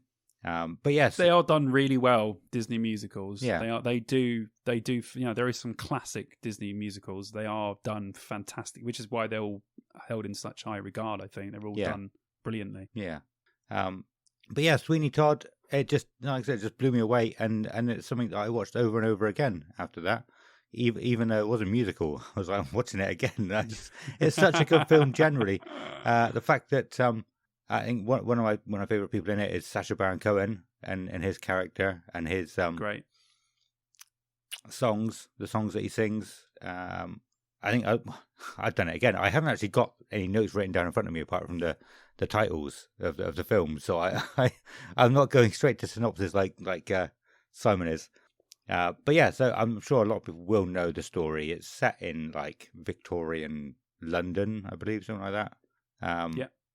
And the Sweeney Todd is a barber who decides to kill people and use their flesh for meat pies in the shop, in the pie shop downstairs. That's just awesome straight away. You're like, yeah, this is great. Yeah, it's Tim Burton, right? It is, yeah. So of He's course it good. has Johnny Depp in it and Helen. It's a Tim Burton Bonham movie. Who else Carter. is it going to have in it? Yeah. But I heard that to audition for it, Sacha Baron Cohen, he performed like the whole of the Fiddler on the Roof, I think, as his audition because he wanted to be in that film so much. Wow. Yeah. So he's not just Borat or as other characters that he makes up. He really wanted to be in it, and he put the work in to get it. Yeah, definitely. Wow, that's awesome. I never knew that. Yeah. Or Alan Rickman, of course. Oh, I'm surprising myself how well I'm remembering names because I don't remember names of actors very much, really. But yeah, no. All I can say about it is it's just absolutely incredible. I don't know where it sits as per musicals go because I haven't seen that many, but it was absolutely amazing, and I would recommend to anybody to watch it because it's not a musical. Even though there's songs and singing in it, it didn't make me think, oh, I'm watching some kind of West End musical. It's a film with songs, which is weird. I don't know how else to describe it. Yeah. I'm pretty sure they'd done it at the West End, right? Oh, it would have Live. been, yeah. Oh, what, the actual actors? I'm sure they did. No, Well, they're just in general. I don't know if the actors done it, but I think it did do a run. Didn't it, the story has been like a musical for a long time. Yeah, I believe. But yeah, the film with it just didn't feel like a musical. Well, I think one of the first musicals I saw was Calamity Jane. I think my sister used to watch it, and that was like in Wild Wild West. I think that's what makes me think musicals are like. You know, West End, Wild Wild West.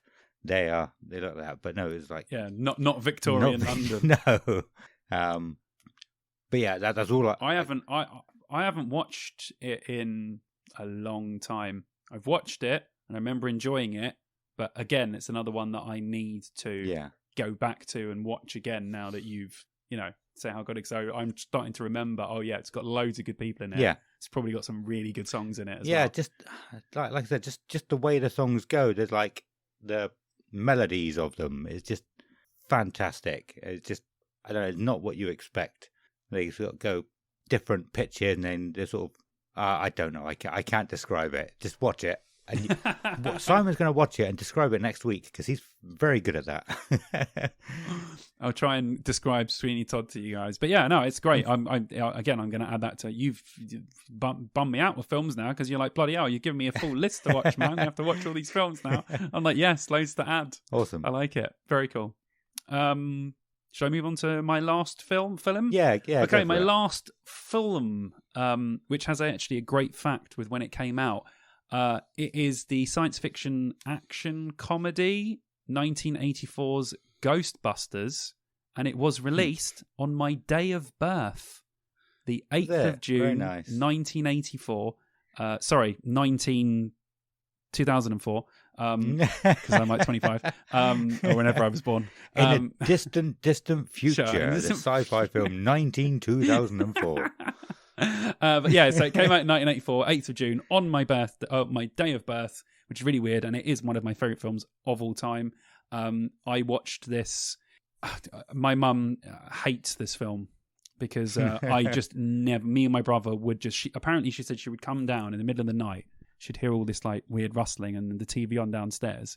What me and my brother used to do is the old TV sets. used to sort of be quite low to the floor with nothing else, just a little cabinet under it. Apparently, we used to get the covers, put the covers over the TV set and over us, sitting about an inch away from the TV, watching Ghostbusters in the middle of the night. That's how much we loved this movie. But yeah, awesome. So I'll give you a synopsis, obviously, if you haven't seen it. So 3 parapsychologists forced out of their university funding set up shop as a unique ghost removal service in New York City, attracting frightened yet skeptical customers. So yeah, it's about a team of people that hunt ghosts. And obviously in the real world, people are thinking, well, ghosts don't exist. But people have hauntings and all sorts of stuff. And these guys think they have the technology and the skills to get rid of them. And they do that in very great comedic fashion. Written by Dan Aykroyd and Hal Ramis. Directed by Ivan Reitman, the legendary director. Starring Bill Murray, Dan Aykroyd, Hal Ramis, Ernie Hudson, Sigourney Weaver, and Rick Moranis. An absolutely stellar cast. Rick Moranis, Rick Moranis, he's in so many good things. Yeah, he's just... everything he's in is just fucking amazing. But yeah, an amazing comedy. Really funny. The cast feel genuine. They actually feel like they've been friends for a long time. They became great friends on set. They knew each other through certain things, Saturday Night Live and some other shows that some of them have done together throughout the years. Great effects at the time. Still looks great now. Obviously, it looks slightly dated, but in a great sort of heartwarming way. Literally every single minute of this film is entertaining. People standing around talking is funny and entertaining. People fighting the ghost is entertaining. Everything about this film is just brilliant. And I'm sure a lot of you know from pop culture, Ghostbusters is quite well known. I'm sure you've seen the Ecto one or the Ghostbusters sign. Obviously, as kids, we had all the Ghostbusters toys, which I absolutely loved and had pretty much all of them. Don't know where they all went. They'd be worth a lot of money now.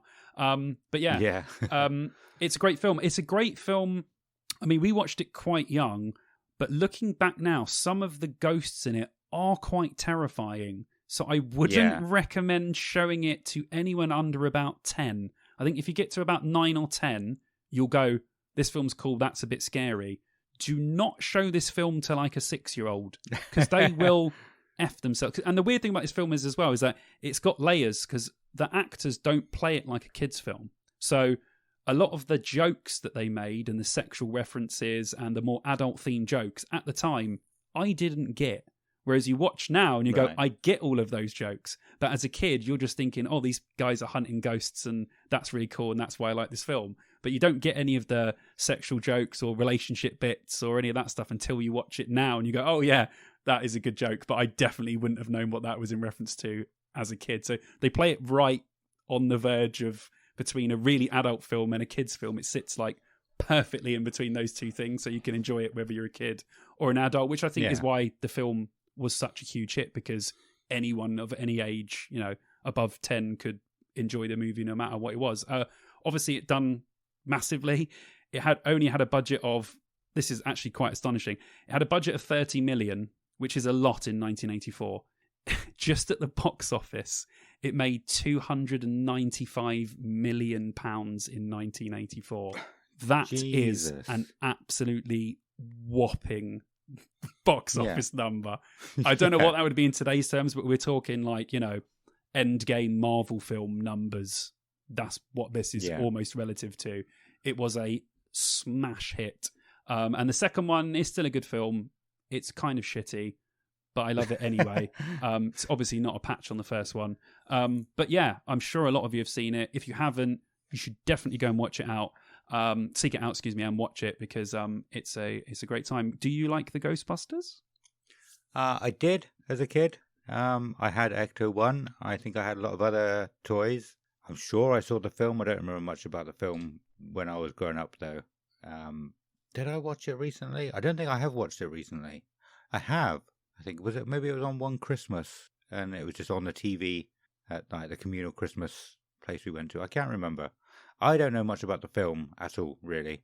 I don't remember much, but I do remember seeing the first bit and seeing the guy who's quite a scary ghost, isn't it? But I don't know if I'm getting confused with, they have a lot of callbacks in some of the recent films, don't they? Yeah, there are a lot of callbacks in there. Yeah, so I don't know if I'm remembering them or remember seeing the actual film. I mean, it it always takes you by surprise when you think, oh, it's sort of, it feels like a real world movie, and then they go in, they get called to a library, and they walk in, and the woman's like, yeah, there's a ghost in there, and they're like, what? And then they see it, and they're like, oh my god, like what the hell do we do? This isn't, because obviously they just think they're theorizing ghosts, and they're actually going to be real, and then when you see it for the first time, and it scares them, and they're like, oh my god, should we actually be doing this because ghosts are actually real?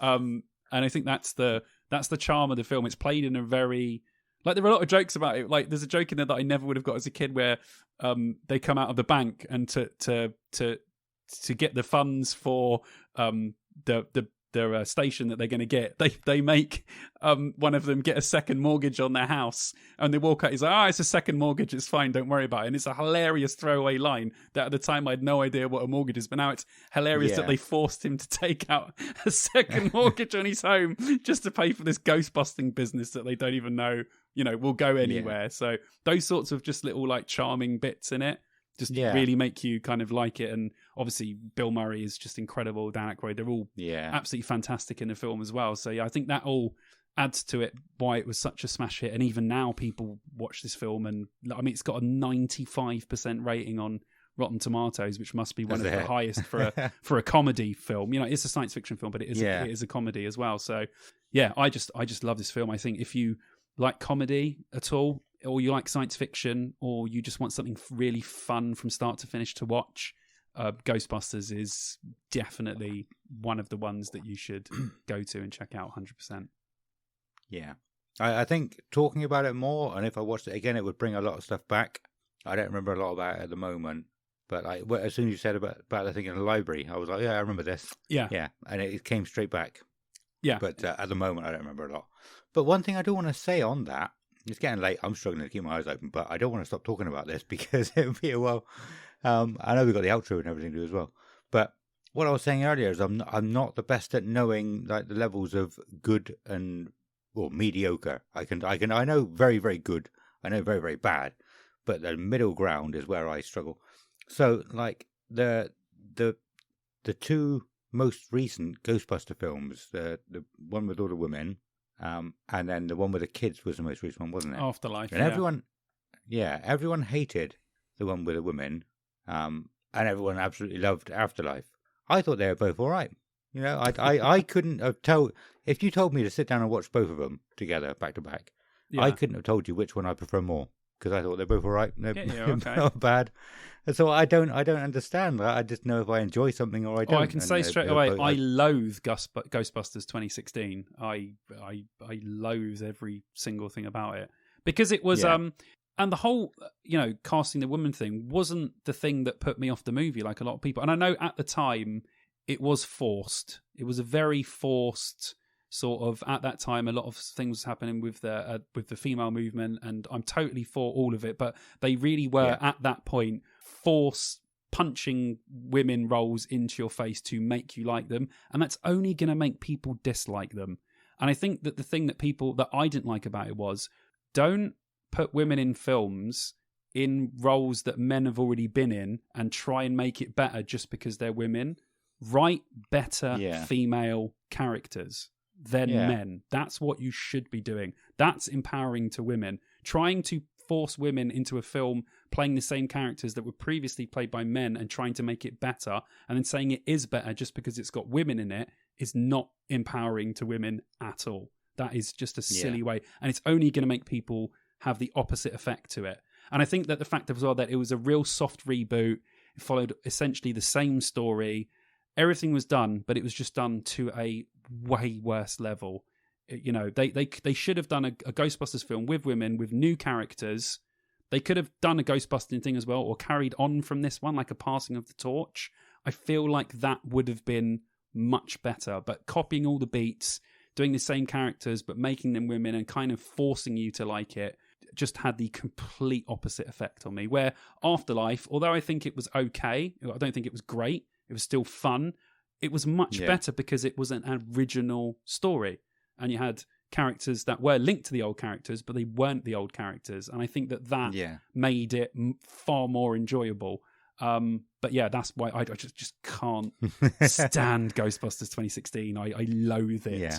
I don't hate many things, But that's on my list of things that I genuinely really, really don't like. And then the whole backlash that, you know, if you said you didn't like it, that means that you were a woman hater because you were a man and you said you didn't like the film. And it just brought up a whole thing of things that just had no point. And then it just tarnished the film.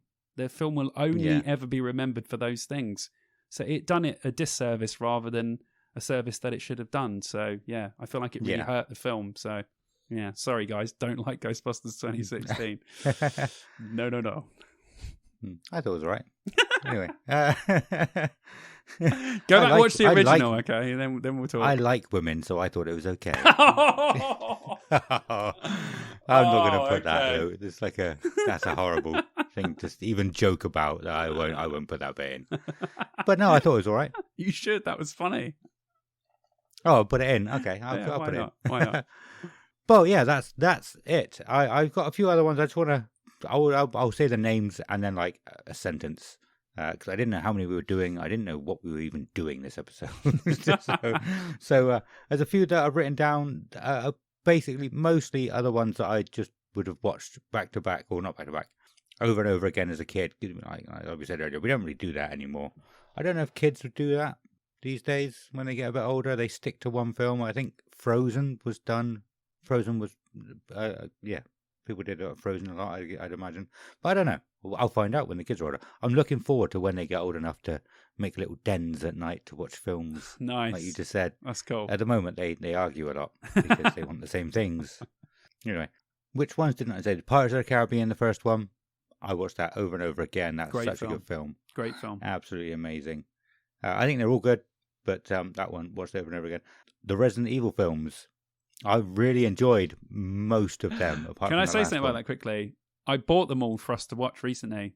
We watched the first one and I thought, I remember that being a really good film. That's a great film. I watched it. Yeah. God, the second one was unbearably bad. I remember the third one. I remember liking the third one, which I think is Extinction. In the desert. Yeah, much more than the second one. I remember really liking the third one. So that's the one we're going to watch next. But God, I really didn't like the second one at all. It was rubbish. I thought it was anyway, but like I appreciate it because it's trash films. It's okay to like them. I still enjoyed it, but I thought I didn't think they were trash films. I thought no, but they're they're great, but they're something as well. But I like them for that reason, and I loved the first one. I was watching it going, I remember how good this was, and it was great. And I was expecting the second one to be. I remember it not being as good, but I remember thinking it was going to be okay. But I remember thinking this is really bad. Not great at all. Like fun. I don't remember how that one starts. Yeah, I remember the end is the fight with Nemesis. I don't remember much about the beginning of the film. It's when she, continuation straight from the first one. So she wakes up in the hospital, and then she actually walks outside, and then you see her walking outside and finding things, and then she ends up meeting up with the rest of the team, the cops, and then Umbrella try and go out. They realize they've programmed her bits of her from Umbrella Corporation, put stuff in her in the hospital. And then she realizes that the Nemesis is the guy from the first one, and all that sort of stuff happens. But I just thought it was like, there's this one bit where she comes off the bike and she smashes through somehow she knows exactly where they are inside the church, and she smashes through on the motorcycle, and then she flips backwards off the motorcycle, and she's in the air for about 20 minutes shooting things in the air, and then she lands on the floor. And then the motorbike perfectly hit. It's just like, I was just like, this is a bit too much, I think. Like they ramped it up. They went from like, the first one had little things in it where you're like, it's kind of funny and kind of cool at the same time. Then they ramped it way up to, the unbelievable factor was through the roof, where it's just like, they've just taken all sense of anything out of this film. And I just didn't like it that much. But I think that I remember in the third one, they go back to the more kind of gritty, let's not just say that we can do anything with physics from what I remember of the third one. So I'll let you know, but that's what I remember thinking. Yeah. Awesome. But I think the fourth and fifth one weren't really rated. I think a lot of people say the first three. The fourth one is where they're in the apartment block or like a hospital or something. They're on the roof. Oh yeah. And you've got the guy with the big hammer trying to knock the gate down. Oh yeah. But I thought that one was good. They got to land a plane on the roof or something as well. But that one, I enjoyed that one a lot more than a lot of other people did. Anyway, let's carry on. Let's get through this. Basketball, we've spoken about before. Amazing film. Brilliant. Brilliant film. Yeah. Monty Python, I didn't say it, but briefly, Monty Python's Holy Grail, I've watched that hundreds of times probably. I know every word. I even took 2 halves of a coconut and I was banging them together to download last year. I don't think I've ever said this. Did I say it on the podcast? I can't remember. I saw someone dressed as King Arthur. And my coconuts were back at the camp. No! The day before, and this was like the Saturday, on the Friday, I took my coconuts to the arena with me. The Saturday, I didn't take them, and I saw someone dressed as King Arthur, and I was like, I really want to be his minstrel. Hands down, one of the best comedies of all time. Yeah, 100%. Yeah, brilliant film. Detroit Rock City, we've spoken about a lot. Band made by Kiss. A load of guys trying to get to a Kiss concert. Absolutely amazing. Borat, again, another comedy. Absolutely amazing. What he does as Borat. And you know it's all unscripted. He is just that character. It's amazing. I've said Sweeney Todd. I think so. There's 2 lots of films. Lord of the Rings films needs to be mentioned in this kind of thing. I will spend a whole day watching them anytime. We've done it once since we got together, and it was a long day. I think it was like 16 hours in the end with breaks and everything. But it was amazing. I love those films. And the Marvel films, we haven't gone back and watched them all. I know a lot of people I know have watched all the Marvel films again from the beginning, or in different orders, like chronological order. I've done that with Vicky when we first got together. I said we're going to watch all the Marvel films from, well, I say the beginning, I mean from Iron Man 2008 as the marker of the beginning of the first phase. Yeah. And we watched them in the proper chronological order of how they're actually supposed to fit into the timeline. And I made her watch all of them. Yeah. All of them. And now she loves them. Awesome. So. Yeah. I think it's taken such a dive now. They've tried to put too much in.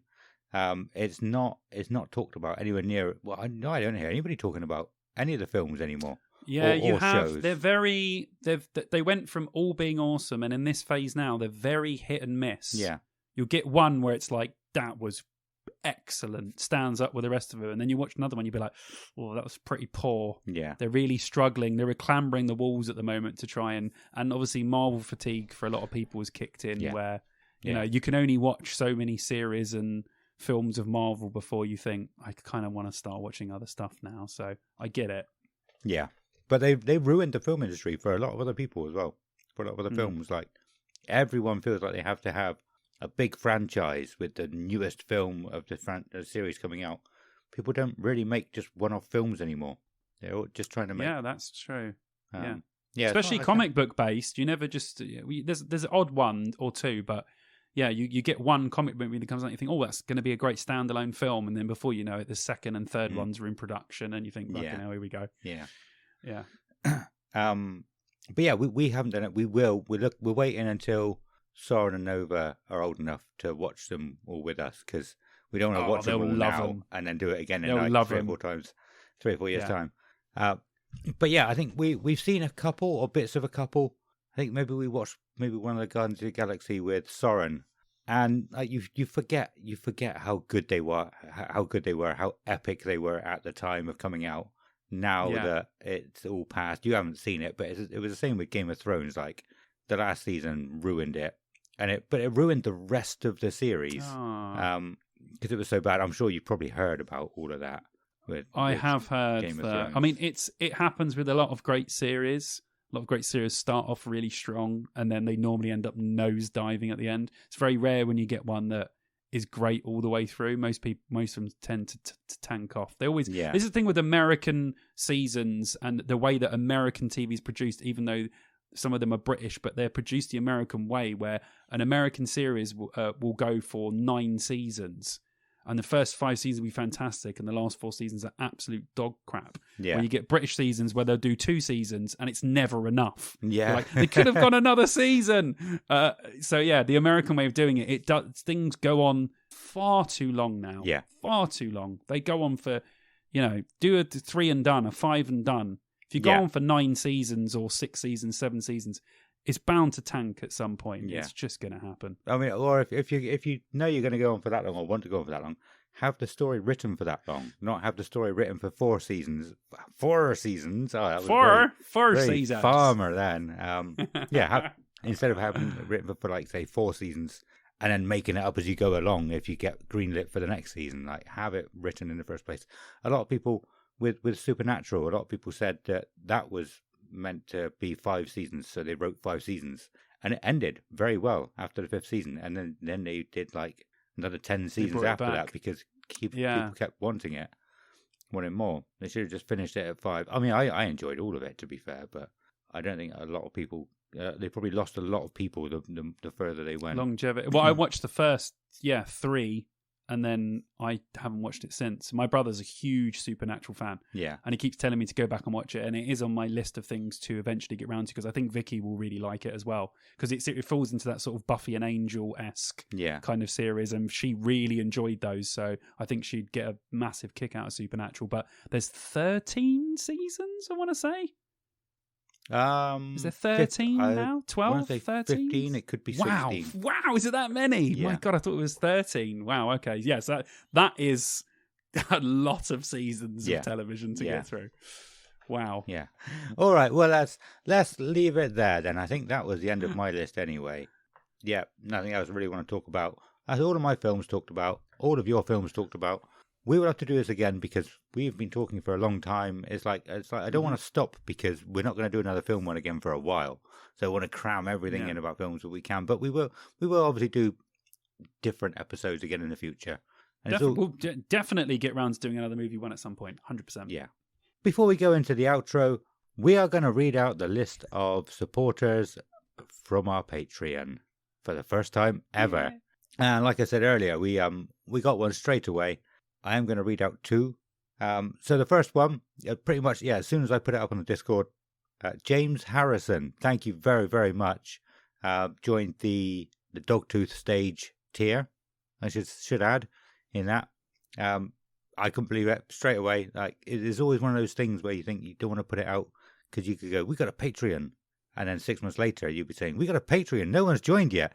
But join our Patreon because it's so good. So so good. Thank you, James. Really appreciate it. Really appreciate you. Definitely. Yeah. Alexander Toon. I know he will. He said we have to wait till midnight in the Discord. I don't know why he didn't say, but I know he will. He was the first person to express that he would actually join a Patreon if we made one. It was a few months back now. What a guy. He doesn't support Newcastle. He supports Leeds. We went to his wedding last year. It was awesome. He's been supporting us for a long, long time. So definitely, wanted to add him in here, even though he hasn't signed up just yet. But we appreciate you all the same. Thank you, Alexander. Thanks, mate. Awesome. Well, that's everything for this episode. So I said earlier we're going to tell you all the ways you can reach out to us. You can send us a message for the Wednesday morning episode. We're on all the social medias. We have Facebook, Twitter, Instagram. You can send voice messages. I know you can definitely send voice messages through Facebook. You can send us an email. It's deardownload2003@gmail.com. That's 2003. Come and join our Discord. You can find the invite to Discord in the episode notes as well. All of these links to these things you can find in the Discord. Everything we've ever mentioned. Simon's YouTube. I never asked you about that. We'll talk about that in a second. Sorry, Simon. Tell people about your YouTube. It's absolutely amazing at the moment. If you're not watching, you should go and check it out. Thank you. That's a good plug. Yes, come check out my YouTube if you haven't. Video every Friday. I just done my Bring Me the Horizon video about them and Download and how much I'm looking forward to them, etc. So I got another video coming out this Friday.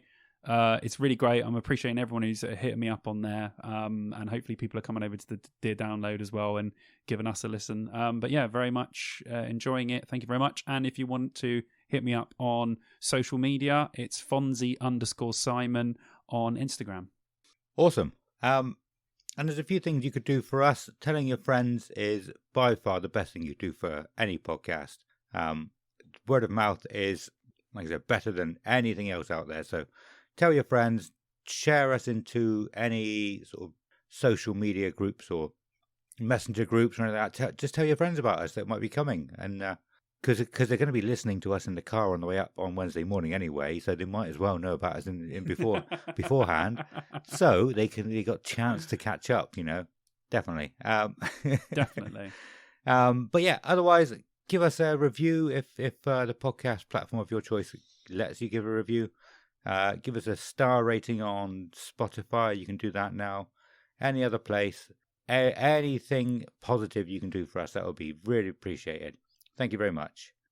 Next episode, as we said earlier, we should hopefully be talking about every band that's playing on the Friday at Download. Or we might work backwards. Every band that's playing at one of the days at Download. Maybe Sunday, maybe we work backwards. But for now, we've got to go. So it's a goodbye from Simon. Goodbye. And a goodbye from me. Goodbye.